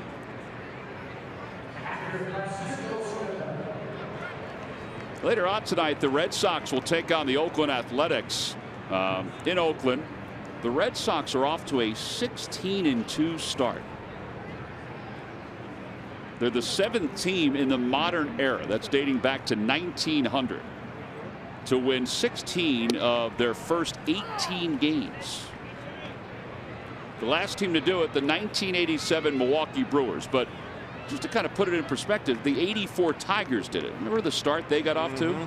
They had played the Padres, your Padres, Ben, in the postseason. Well, the Red Sox just finished the series with the Angels, and they hit 11 home runs against the Angels. In a not very home run friendly ballpark. Off the inside corner and low, 1-1. Mookie Betts is off to a great start. Somebody wrote today, and I apologize, I don't remember what story it was, but that an anonymous scout, as Cervelli's hit by that pitch, said that they like Betts better than Mike Trout, which, listen, you're all entitled to your opinion, and he's off to a very good start, but I still think you'd take Mike Trout if you're going to build a franchise. Yeah. But Betts is having an incredible start. And the other part of it, too, is that their pitching's been very good. And they're still missing Pedroia and Bogarts. Correct. It's sort of outshining the start that the Blue Jays are off to. Yes. 12-6, 4 games out. Moran takes inside, 1 ball, no strikes.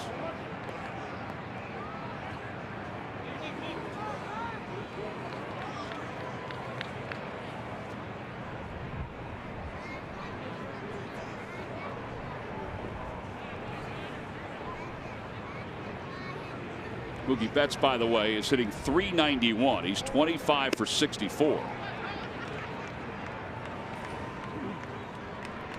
JD Martinez has 3 home runs and 15 runs batted, but he's hitting .339 with an OPS of close to 1,000. So he's been a good pickup. Hanley Ramirez has woken up, .323 with 3 homers and 15 runs batted in, and is off to a good start. Moran to left field. Hoskins can't get it. He kicks it away. Cervelli's on his way to third. The Pirates have runners on second and third with 1 out after the double by Colin Moran.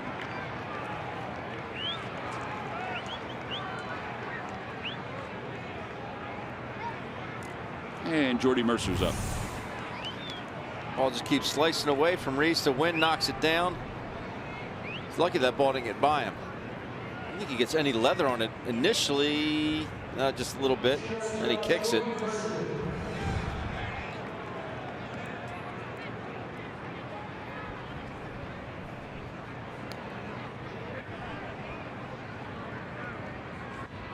Joey Corus throwing the signs down in the third base coach's box. Nova's on deck. There's no way he hits here, right? There's nobody warming up in the bullpen. They got to get somebody up. Breaking ball, and it's 1-0.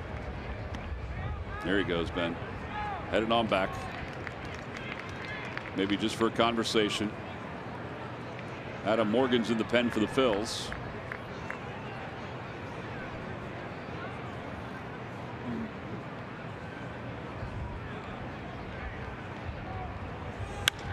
Fly ball, right field. Tagging at third is Cervelli. Altair is under it. He'll make the catch. Cervelli's coming home. The throw to the plate is not in time. 1-0 Pittsburgh.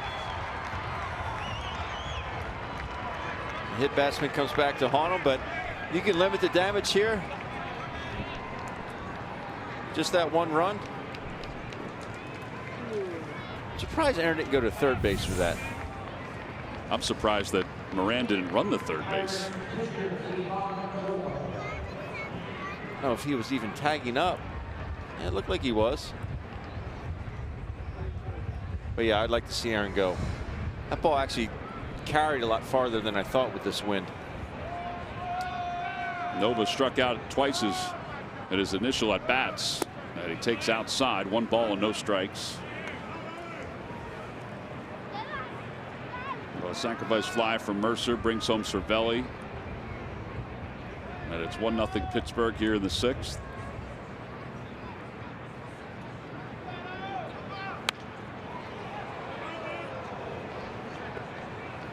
One ball and 1 strike.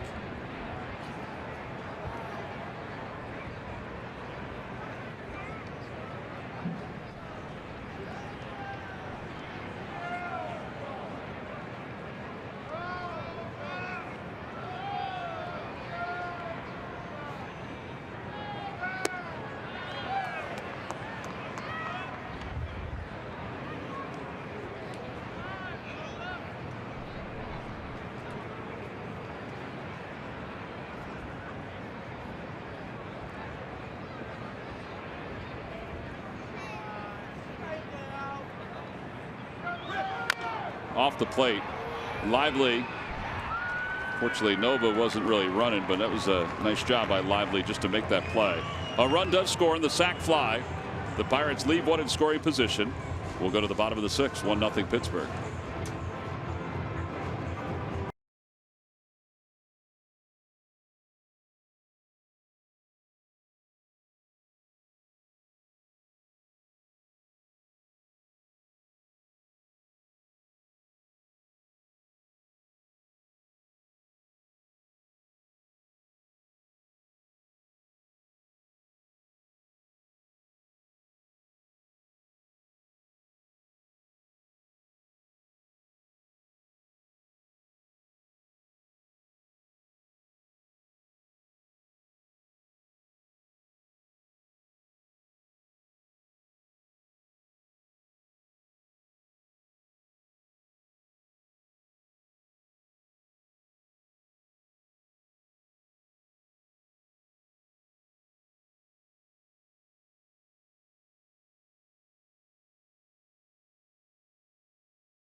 Two pitchers tonight have been very good in their own way. Now Lively's had to work out of some deep counts, but Nova's off-speed stuff has been excellent. Yeah, they've both been very good, keeping the ball down. A lot of ground balls.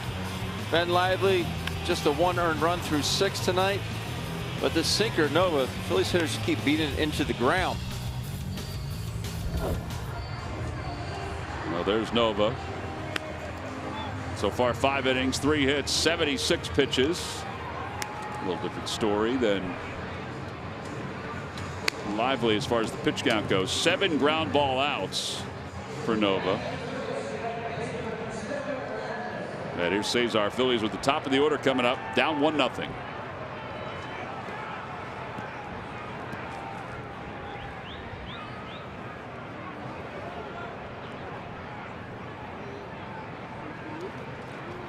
Cesar last night stole his 5th base of the season. Phillies as a team are now 16 for 21 in stolen base attempts, which is 2nd best in the National League. And for Cesar, it's his 5th steal in 18 games. He did not reach his 5th steal in 30 until his 31st game last year. He's tied for 3rd in the league in stolen bases, behind Trey Turner and Michael Taylor.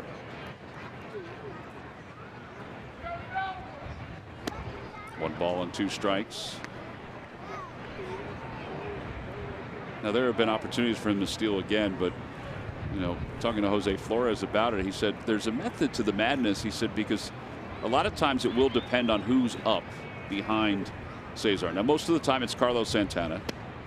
Cesar strikes out, and they like to leave the hole open on the right side for Santana. But there are spots where they, will take advantage of it and have so far this season. Carlos is 1 for 2 tonight. Popped out to the catcher, doubled his first time.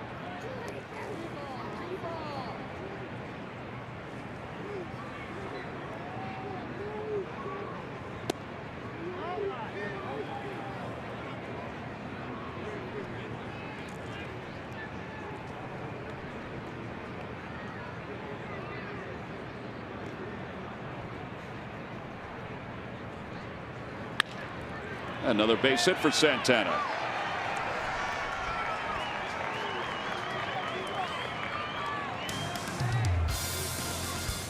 Phillies baseball is brought to you by your local Chevrolet dealers and by Jefferson Health. Call 1-800-JEFF now or visit jeffersonhealth.org.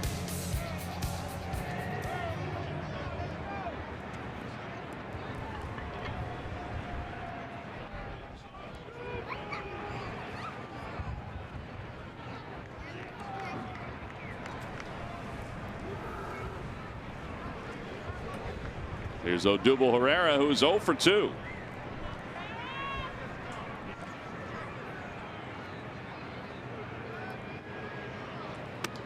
Swing and a miss, 0-1. High fastball.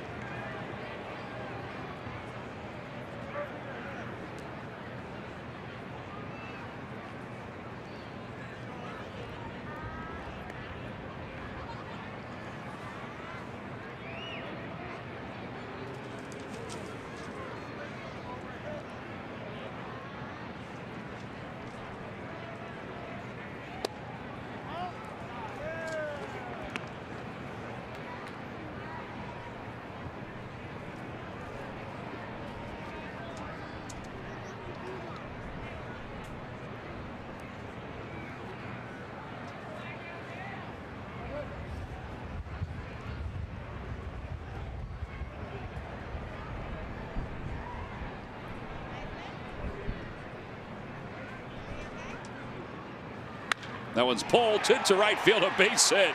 Santana's hurrying around second base, and he'll get to third. And Odubel has now reached base safely in 21 consecutive games, and that matches his career high. And the Phils have first and third with one man down. That's why I like to keep that hole open.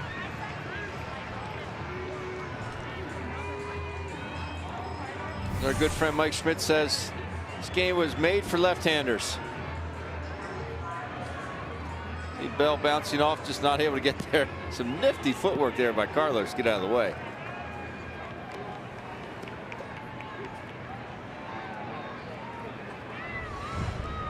Michael Feliz warming up in the bullpen for the Pirates. That's also a 5-game hitting streak for Odubel.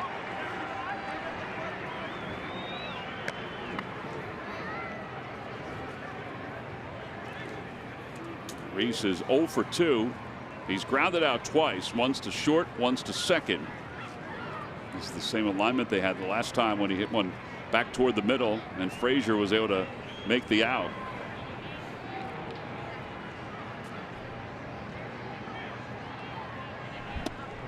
One ball and no strikes.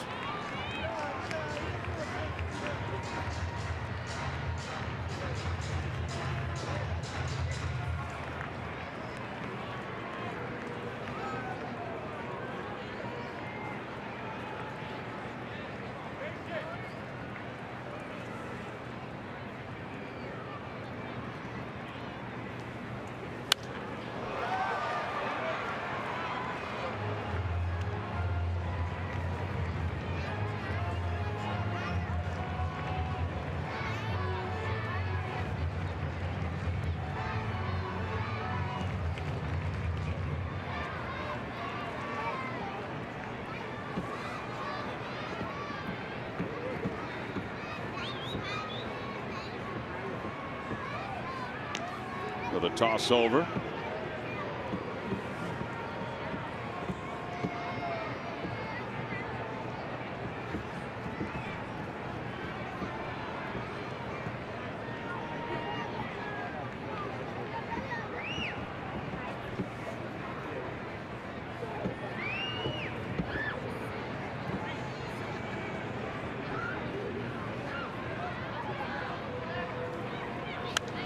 Foul back to our right.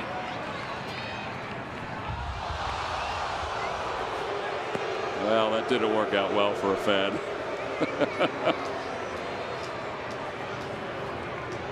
Altair waits on deck.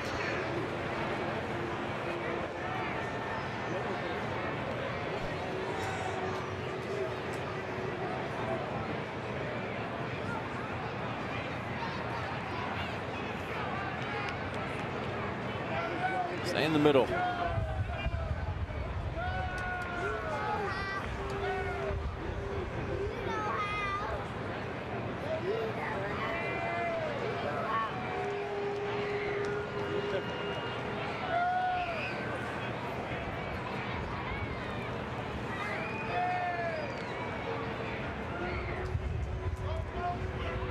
Yeah, the dirt, 2-2.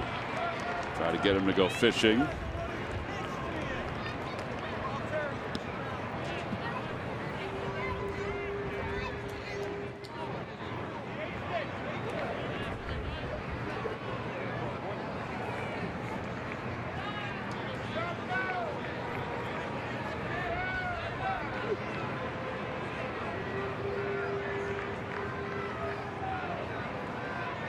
Two balls and two strikes to Hoskins. Bouncing ball toward third. Moran to second for one, and they're not going to turn the double play. The Phils have tied the game up. Just by putting it in play. 15th RBI for Hoskins.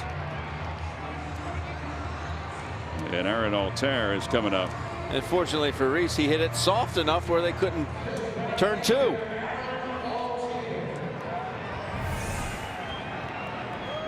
Goes with that curveball again. See Reese just pulling it to third. See Cervelli screwed up on that plate. I thought maybe they'd take a shot at Santana at home plate because they knew they couldn't get two. So in that situation, maybe take a shot at home. Phils will take it.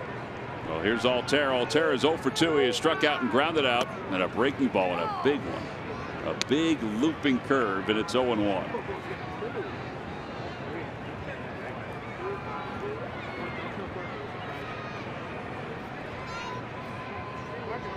So the pitch count for Nova this evening. He has not walked anyone in tonight's game, which is not an oddity. Since he's come over to the Pirates, he has averaged 1.4 walks per 9 innings.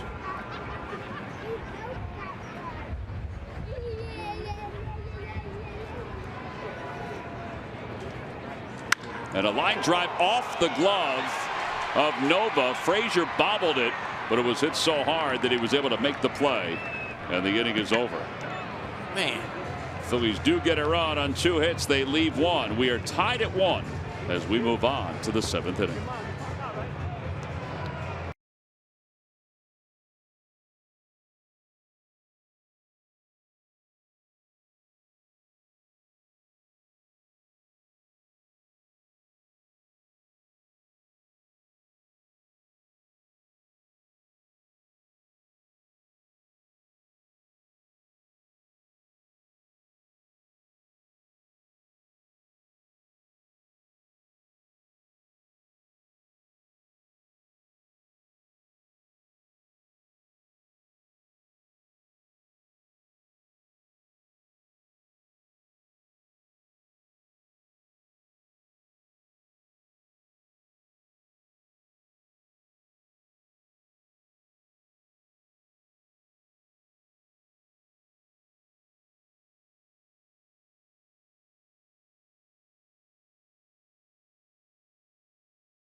Summary, this has been a pitcher's duel in every sense. Nova, 6 innings, 5 hits, 1 run, 3 strikeouts. Ben Lively, 6 innings, 5 hits, 4 strikeouts and a run. Carlos Santana has 2 hits tonight. He scored the tying run in the bottom of the 6th inning. Lively's night is done, and Adam Morgan will take over out on the mound. Ivan Nova's evening may be complete as well, although his turn is not coming up, but he's being congratulated an awful lot in the dugout. And Morgan, his 11th game, a 3.52 earned run average. They're waiting for Lance Barrett to come back out. He went into the room and got some gloves.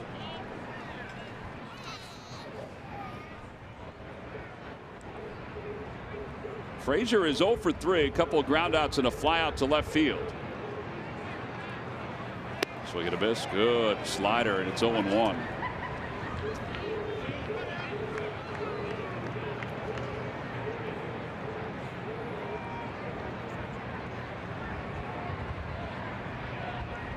Another good pitch.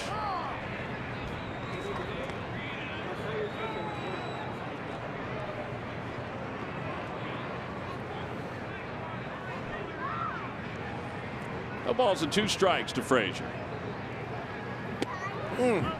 Almost came all the way back. I think in Frazier's mind he's thinking, I can't hit that.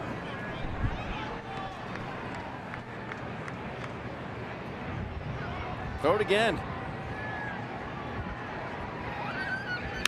Well, he does, and it's poked foul.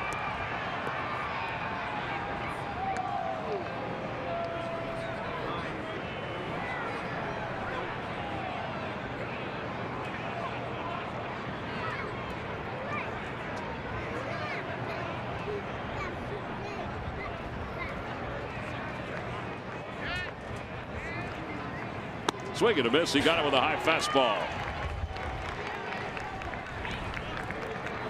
Let's go to Greg Murphy. Murph, what happened today in baseball history? Well, let me tell you, I'm going to take you back to the year 1949 when Philadelphia Phillies third baseman Willie Jones hits 4 consecutive doubles. It ties a National League mark with Dick Bartell and Ernie Lombardi, you'll remember, guys. The Major League mark today, both American League and National League, still 4, held by 21 different players, 4 doubles within a single game.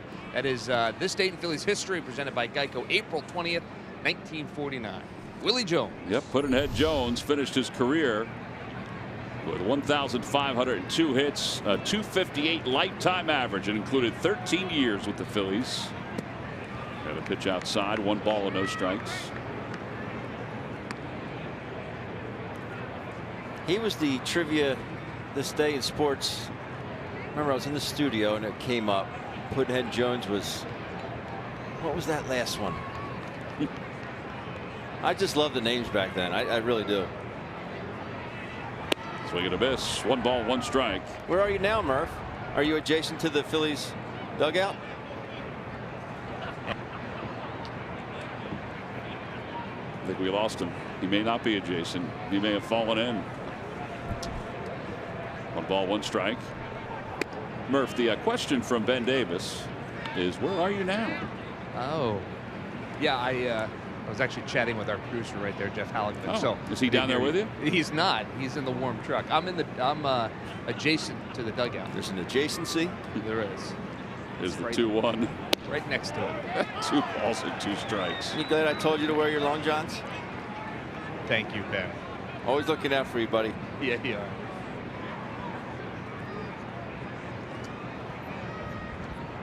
Only man in baseball whose long johns have makeup on it. Strike 3 call.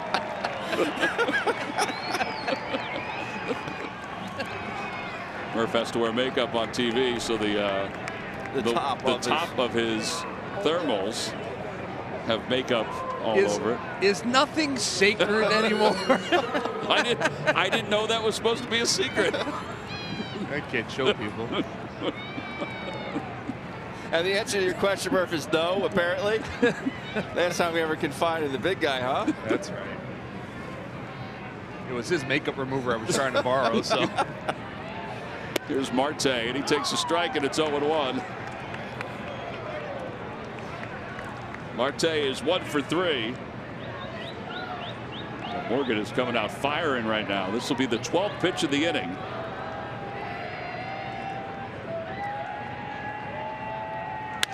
And hit back toward the middle, backhanded by Cesar. A flip to first, and Carlos stays on the bag. The third really good defensive play by the Fighting Phillies tonight. Cesar Hernandez ranging to his right, picks it, stabs it, and fires a strike on to Carlos Santana. What a play. We're going to stretch.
Solid.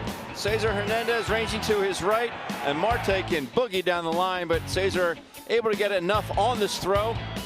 After a couple punch outs by Adam Morgan, nice play by Carlos to stay on the bag.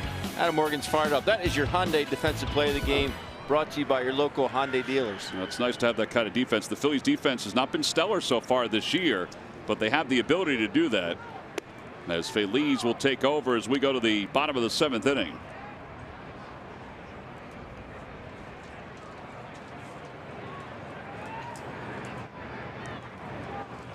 Inside, 1 ball and 1 strike.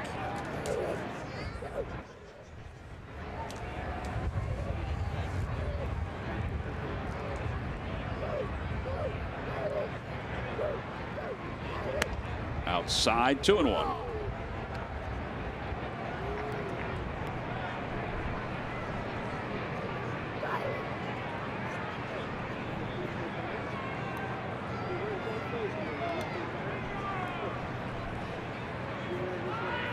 Bouncing ball foul, and it remains 1 ball and 2 strikes to Andrew Knapp. It'll be Knapp, Franco, and then the pitcher's spot with Luis Garcia warming up.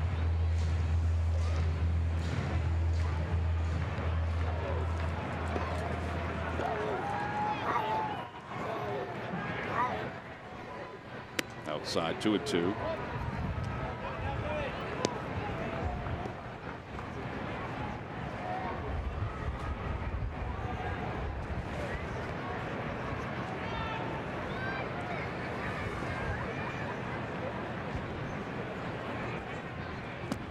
And Knapp is down on strikes. He got a piece of it, but it was hung on to by Cervelli. So 1 away here in the 7th. StatCast giving us a different look at Cesar's play. Pretty quick exchange. It was. Unfortunately, Marte hit it so sharply because, as I mentioned, he can boogie down the line.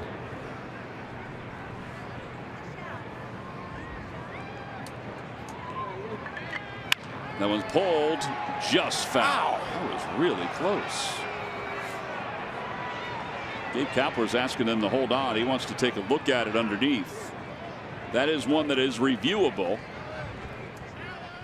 The umpire is in front of it, Bill Welke.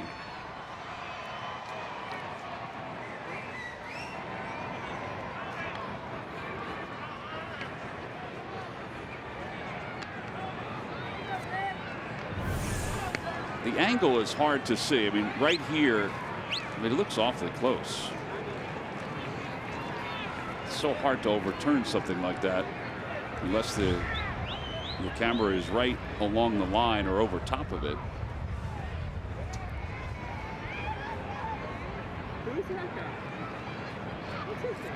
Assistant hitting coach Pedro Guerrero was just trying to get Mike Kell today in batting practice. He kept saying to him, suave, suave, suave. Just wants him to go at it a bit easier.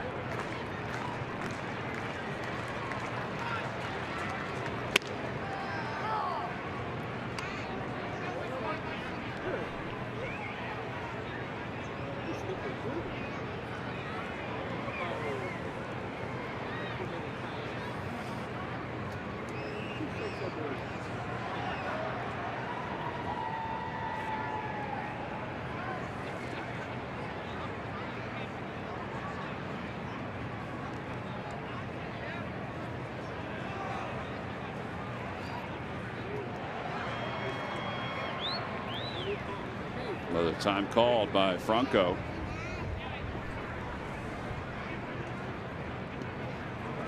Oh, now a quick pitch and a line drive into right center field, a base hit. So Franco is aboard with a 1-out single. That's his second hit of the night. I'll see your quick pitch and I'll ace you to right. I guess it wasn't as quick as I thought. No. But still, there was no, wasn't like it was normal for him. Right, because Franco had just picked his head up. Correct.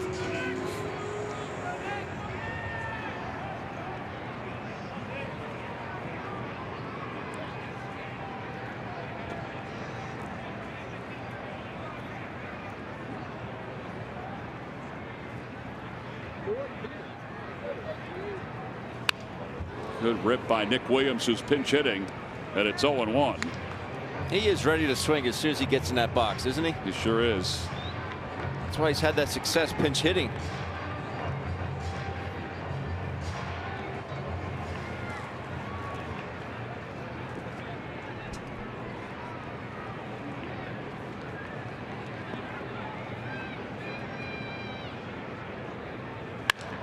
Line drive caught by Jordy Mercer.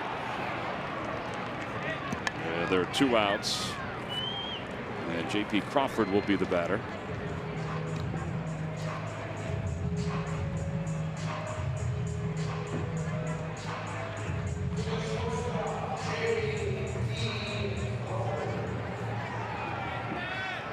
J.P. is flying out to left twice.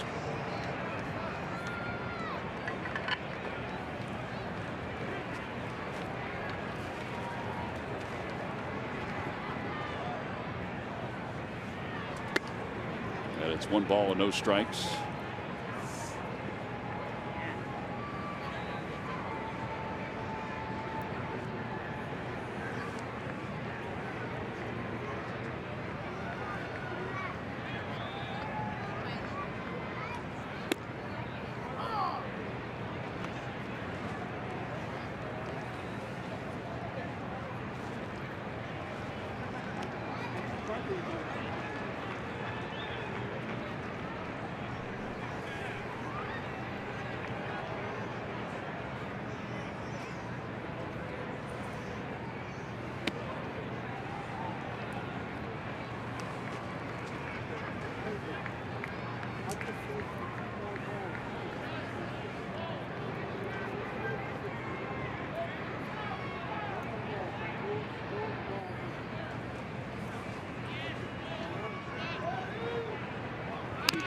JP fouls it. It's 2-2.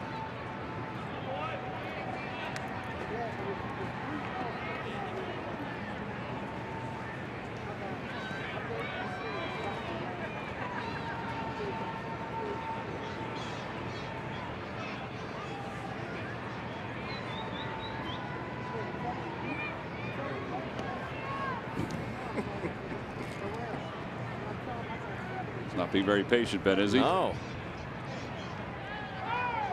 And a foul tip hung on to by Cervelli, and the inning is over. No runs, 1 hit, and 1 man left. 7 in the books. Broncos the one left over at first. We move on to the 8th in a 1-1 game.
Valley Honda dealers. Heard of your local Del Val Honda dealer. Visit DelValHondaDealers.com and buy WB Mason. Who bought WB Mason for fast free delivery? Nobody does it better.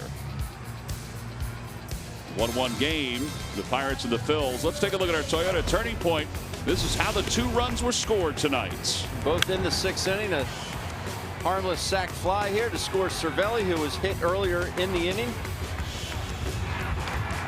Put the Pirates up 1-0, and then a harmless ground ball to Colin Moran at third base. That scores Carlos Santana. And we're deadlocked at 1. That is your Toyota Turning Point. And here's Luis Garcia.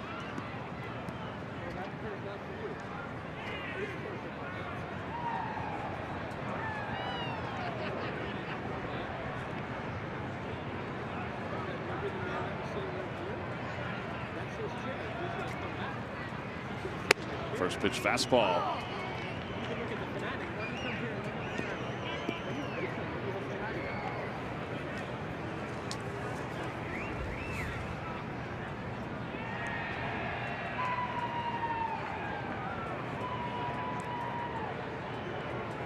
The ball's 1 strike to Bell, and it's low, 1-1.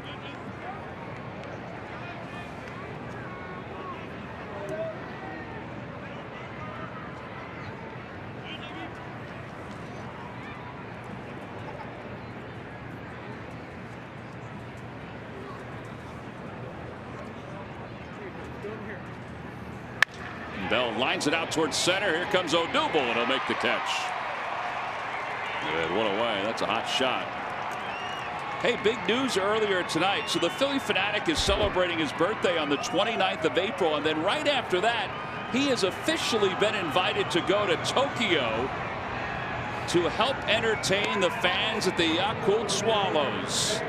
This is the presentation to the Fanatic earlier tonight. He's got his airline ticket, and he is going to pack his bags and will be ready to go. Well, that's awesome. The world's greatest mascot is going to see the world. Ben, it's always good to have ambassadors to our country. Take it as a name, Fanatic. A breaking ball inside.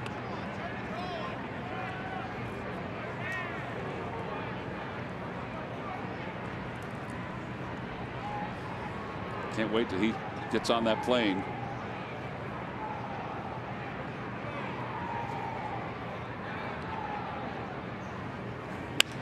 A hot shot foul off the Pirates dugout.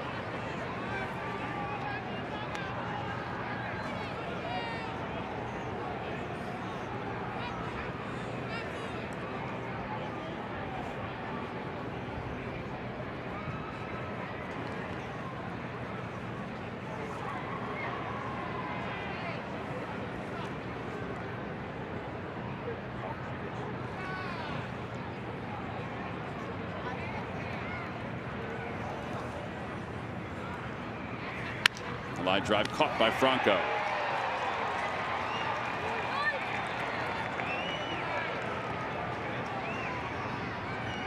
So 2 outs.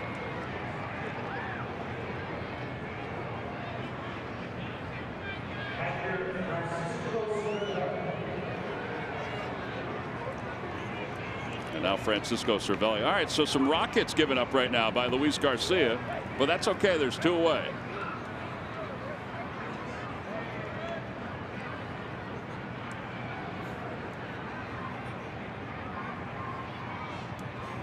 A fastball, and it's 0-1.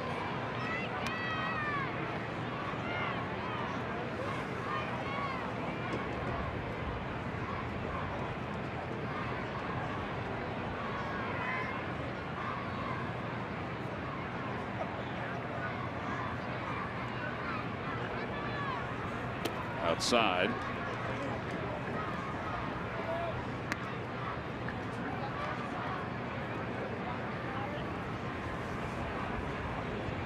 One ball and 1 strike. Cervelli is 1 for 2, hit by a pitch his last time up.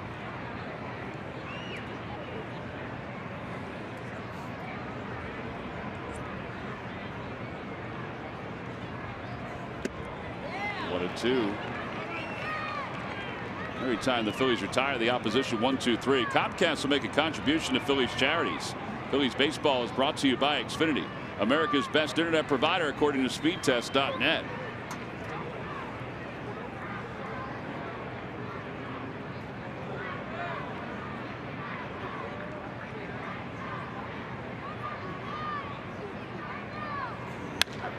Popped him up.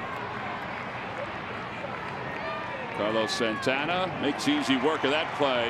That's a 10-pitch 8th inning for Luis Garcia. Time for the bottom of the 8th where the Phils can take the lead.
Diamondbacks, it's the second of a handful that'll be part of this first section of the new year. Go to Phillies.com to purchase your tickets.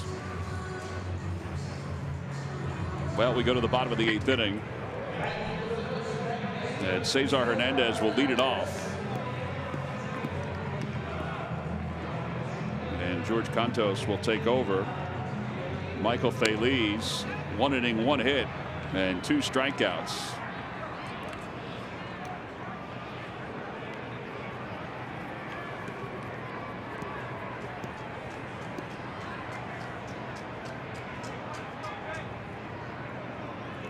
Phillies have had a lot of success in these low-scoring games, these close games this year. Let's see if they can build on it and let it continue here tonight.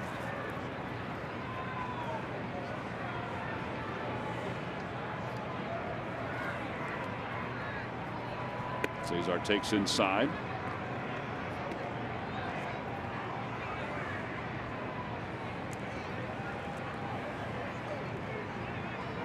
Cesar tonight is 1 for 4, or 1 for 3, excuse me.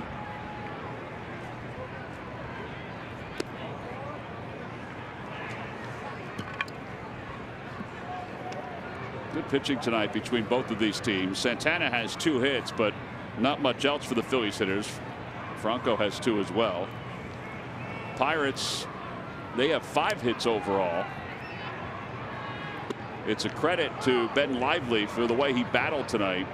In fact, the Phil starters have now allowed 3 runs or fewer in 10 consecutive games. It's the longest stretch of games where the starters have been that good since 2015 in September. That's pulled down the right field line and fair, and it kicks up into the corner. Cesar is to second base, and he'll hold up there. And he's got a leadoff double here in the bottom of the 8th inning. You just got to talk to it a little bit, Tom. Just tell it to sit down. I don't know how that stayed fair. I really thought it was going to keep on hooking. He was owed after his first at bat. This is just that's a cutter that doesn't cut. Tucks it right inside that line. Easy double for Cesar.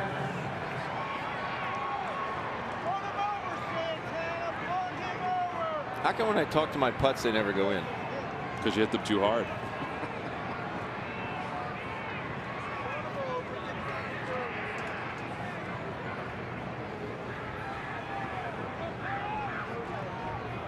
Carlos is 2 for 3.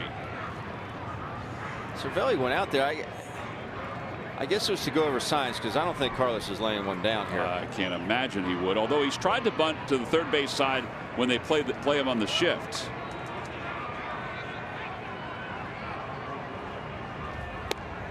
He's trying to rip it to the right side. Yeah, it's still a good swing. I don't want him just, trying to get out in front and hook one until he gets to 2 strikes. Then you do everything in your power to pull one to that right side. But in this situation, early in the count, T-Mac, drive him in. No balls and 1 strike. Cesar leads off second. Mercer is trying to keep him close. 1-1.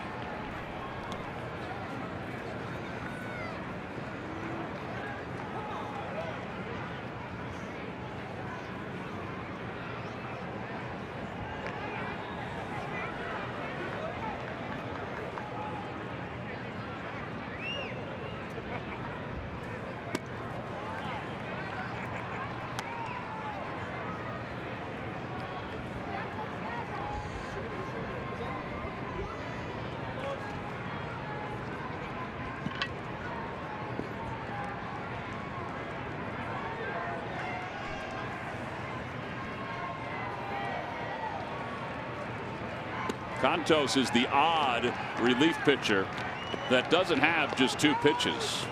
I mean, they all have pitches that they don't use that are part of their resume, but he uses 4. Fastball, cutter, slider, and a changeup. And now the 3-1 pitch. And he pulls it to the right side. Bell gobbles it up. Cesar will go over to third, so the go-ahead run is at third base now. So Santana hits it hard. And that'll bring Odubel Herrera to the plate. And the Pirates look like they're going to play the infield in. I think you have to. Yep. That's Joey Cora, who is setting up the infield defense.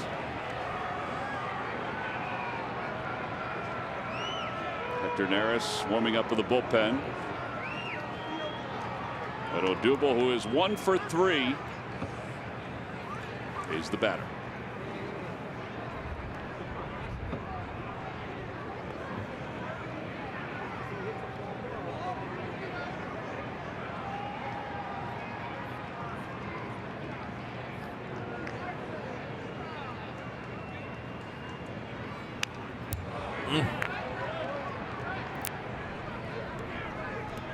Good rip.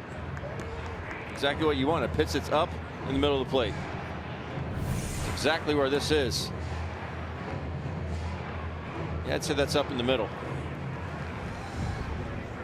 P.J. Wheelhands.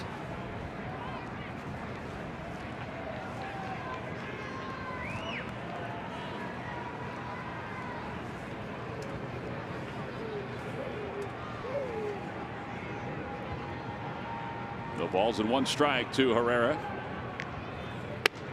2-1, or excuse me, 1 ball, 1 strike.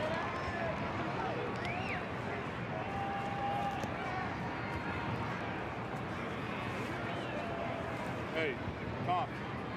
New York. New York.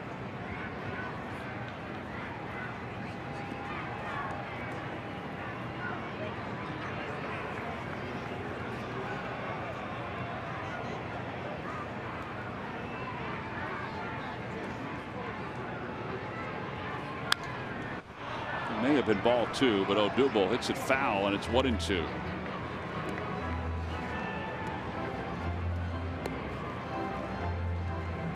Santos against Herrera with a runner at 3rd and 1 out here in the bottom of the 8th inning. The Phils trying to take the lead.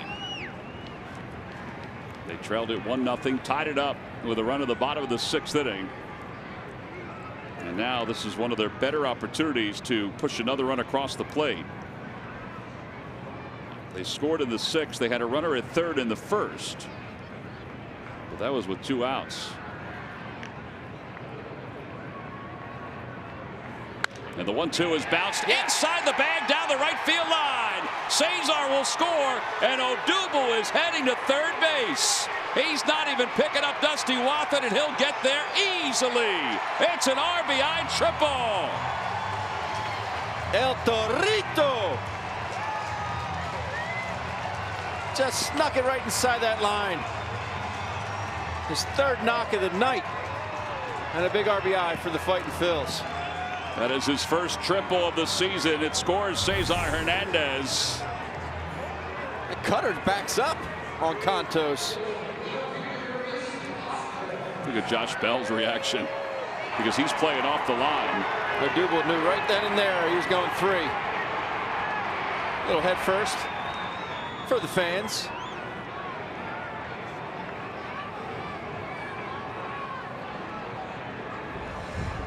Now it's Rhys Hoskins with a runner at 3rd and 1 out, and the Phils up 2-1. Low 1-0. I can't imagine Rhys is going to get anything really good to hit here.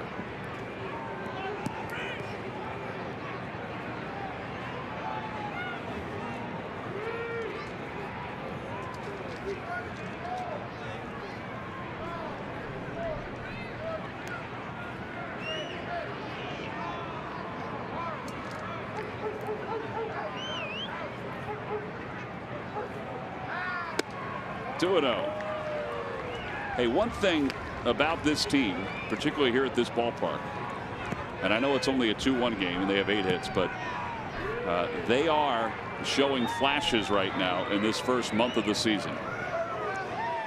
Gabe's talked about it, and a lot of others as well. 3-0, and those flashes, or that glimmer of hope, it's going to get brighter as the year goes on. At least that's the expectation.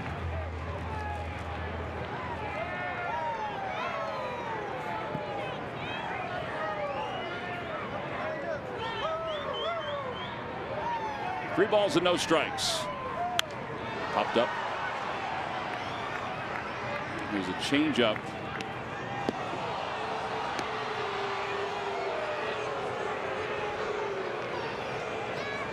Well, I think there's that hope that they will, because of their youth.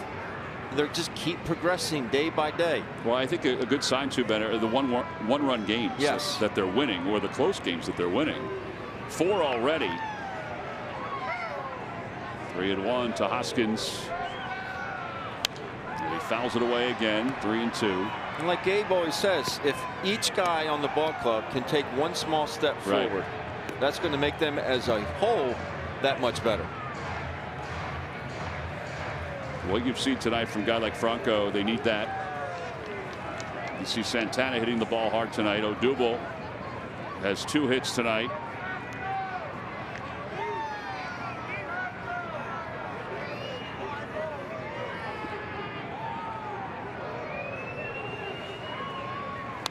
A bouncing ball foul into the dugout.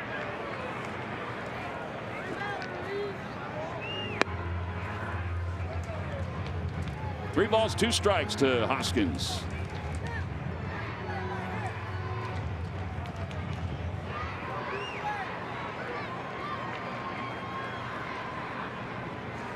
The big one out there, Reese.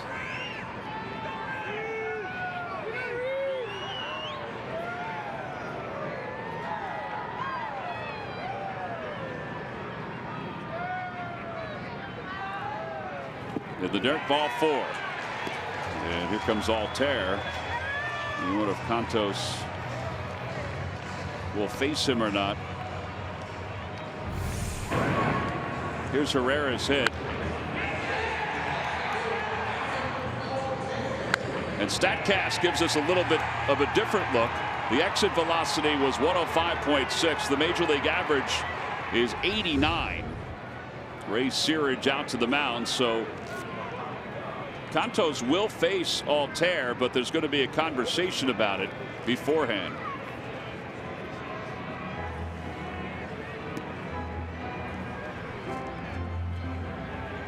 Well, it gives us a chance, Ben, to revisit the Ram Truck Stump the Fan trivia quiz answer. Who was the first player in Major League history to end a pitcher's no-hit bid with a walk-off home run? Well, I think it may have been done, but I'm going to go with this Pirate that did it last year. I remember watching the game, and believe it or not, it was in the 10th inning of a no-hit off Rich Hill. Hay, Josh Harrison. Josh Harrison is correct. On August 23rd, 2017, Rich Hill was in command that night, and that's why they left him in. The 10th inning.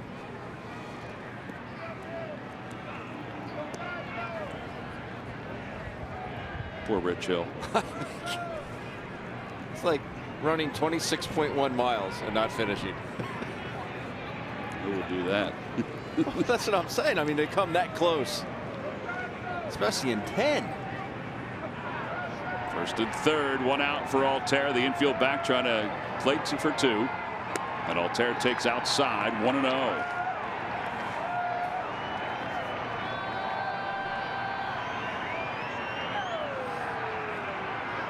That reaction is for the Phillies, but also for the Flyers, because the Flyers have just retaken the lead over the Penguins with 1:15 to play in the third period.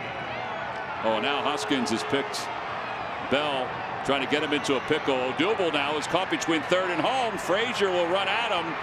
A little bit of trouble, and the tag of Odubel. Now Rhys Hoskins is caught.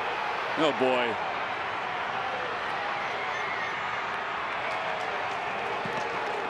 And the side is retired. Well, we said there's flashes of brilliance that show the excitement of this team. There's also some mistakes for a young team. But the Phils have the lead. It's 2-1 as we go to the top half of the 9th inning here in Philadelphia.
The one-run lead because of the rundown that happened at the end of the 8th inning. Reese Hoskins at first. Whoop, he got caught. Josh Bell looks Odubel back. So 1-3-4. Odubel's then caught between third and home. 2 to get Odubel out, and then Hoskins is caught.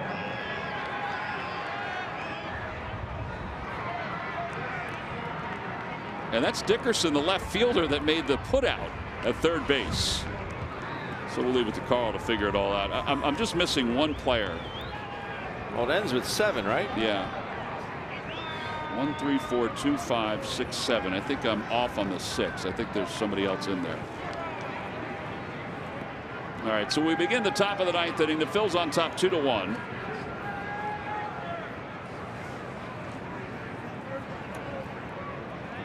And Colin Moran leads it off for the Pirates.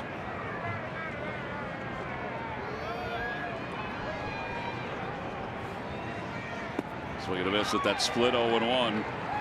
Well, that'd be great if he can get that split to do that for this entire inning.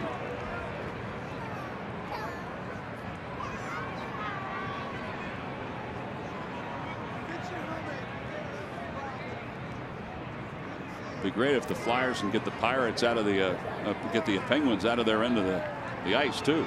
Moran waves at the next one. It's 0-2.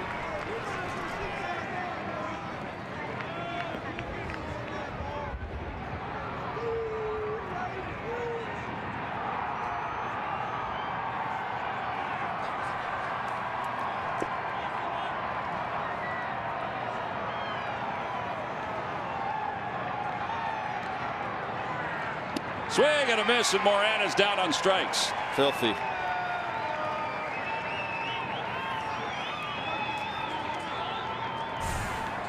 This ball has some lateral movement. Usually we see that tumbling action. This one goes sideways.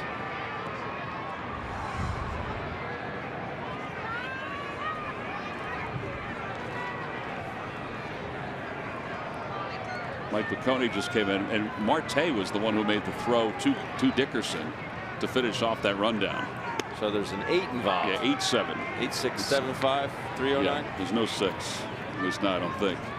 Jordy Mercer, the batter. The count, no balls and 1 strike. Whatever the numbers are, it's not going to fit in this little box. A 1 pitch inside, 1-1.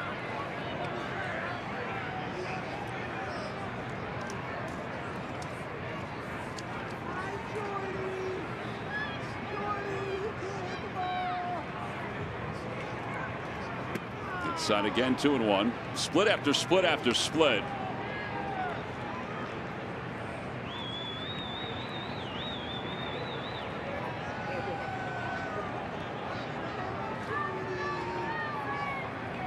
Looks like they're going to go fastball. And Mercer lofts it out toward left. Hoskins on the run. He won't get there. And Mercer's on his way to second base. So he's there with a stand-up double with 1 out. And then David Freese, a very dangerous hitter, will come up to pinch hit.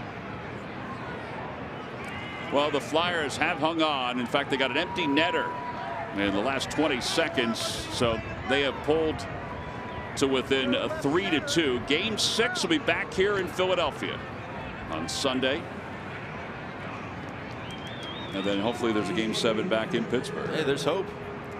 Ben, there's always hope when there's a game to be played. Sean Rodriguez will come out and pinch run. Well, let's hope that Hector can get through this and that rundown won't factor in this game.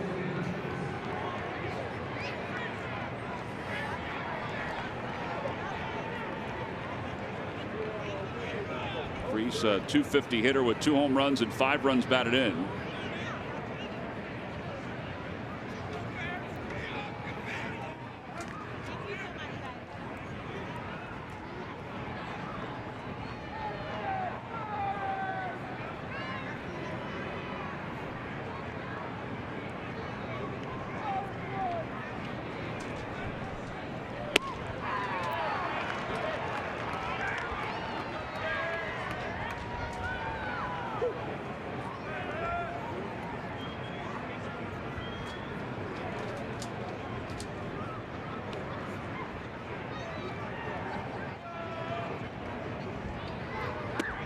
Tied him up on that split. No swings as the first base umpire.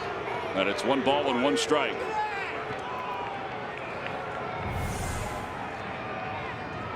And Freese did hang on.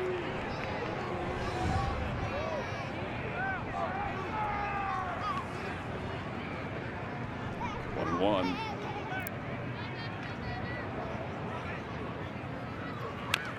1 and 2. You just keep throwing it. Have to. It's moving tonight.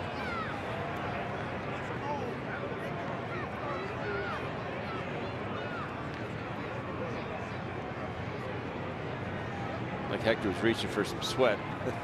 It's gonna be hard to find. Can't blame him.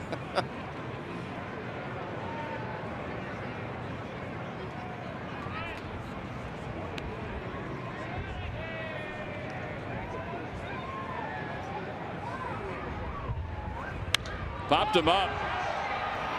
That ball is way up there. Not the easiest of plays. 2 outs.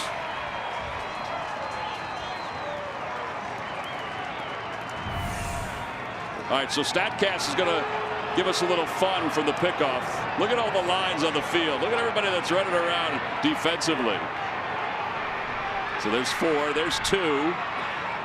The outfielders weren't in the frame when it started. There's Moran, the third baseman. And there's Marte, who then throws it to Dickerson. It's a checkerboard. StatCast, we appreciate your work on that. All right, so 2 outs. Frazier's up. Runner at second base. And Rodriguez takes his lead in the pitch coming from Neris.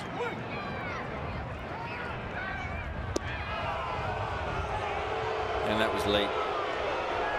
Hector did take some time, and I thought time would be called earlier.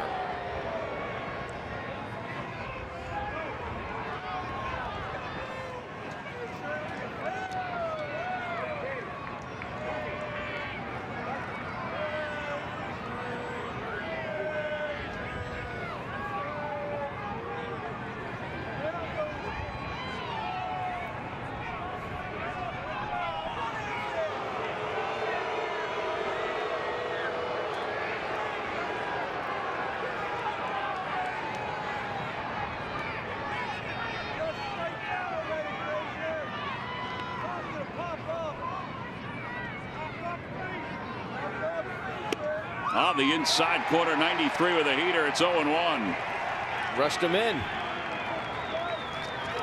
Do you think all the delaying that he did was a tactic, or do you think he just wasn't on the same page? I don't think he was on the same page. I think that was for a striker ball. He just wanted to rush him in to set that up. Yeah, pulled out towards second on one hop. It's Cesar, and the ball game is over. The Phils have taken the first 2 games against the Pittsburgh Pirates. Tonight they win it by a final score of 2-1 as Hector Neris picks up the save. He gave up the 1-out double, but stranded him there. Well done, Hector. Well, it's the first time winning 7 of their first 8 home games since 1981 for the Philadelphia Phillies. That is a good sign. The win is the 12th of the year for the Phillies. Our Chevrolet player of the game is Odubel Herrera, a single, a game-winning triple. And he helps the Phils take the first 2 games of this 10-game homestand. Here are WB Mason deliveries of the game. It starts with Cesar Hernandez at the bottom of the 8th. It's a cutter that backs up and somehow keeps this ball fair, wind and all. And then Odubel comes up, hits the ball down the line. 106 exit velocity into third with a head first. Let's not forget Carlos Santana advancing Cesar to third base with less than 2 outs. There are your WB Mason deliveries of the game. Also excellent relief pitching tonight by Adam Morgan and Luis Garcia and Hector Neris as Neris picked up the save for the Phils. A 2-1 victory. It's the 5th 1-run victory already this year for the Phillies, which is a great sign considering all the losses they had last year. Craig Murphy's down to the field with Odubel Herrera. Murph? All right, thank you very much, Donnie. I'm here with Odubel Herrera. Diego's here as well. But Odubel, first off, thought process is you come up to a bat in that last in the bottom half of the 8th inning. all you have to do is get Cesar home, but you're able to get the game-winning triple. What's your thought process as you're going into that at bat? Yeah, first thing I was trying to get a good pitch to hit and just put the ball in play, and that's all I do, just put the ball in play to get Cesar to the home plate. Put the ball in play, get on base. That's what you've been doing. 21 straight games where you've been on base via walk or a base hit. That's obviously a big part of what you're trying to do to set the table for these guys. How important is that? Yeah, that's very important. That's very important if I get to the base, because I'm middle on the line, and if I get to the base, I got too much guy behind me who can bring me to home plate. Talk a little bit about playing here at home. You guys are 7-1 to start the season. That's the best start since 1981. That's a long time. How important is it to win here at Citizens Bank and continue this thing going? Yeah, it's been really good win here at home. That's good for us, good for the fan, and we can enjoy every win in home and away. Odubel, great job tonight. Congratulations on the win. Go have some fun with the teammates. Guys, back upstairs. All right, Murph, thank you very much. Excellent job by Odubel Herrera, not only with the game-winning hit, but also with that interview. The Phils win it by a final score of 2-1. We'll be back to Philadelphia to wrap it up right after this.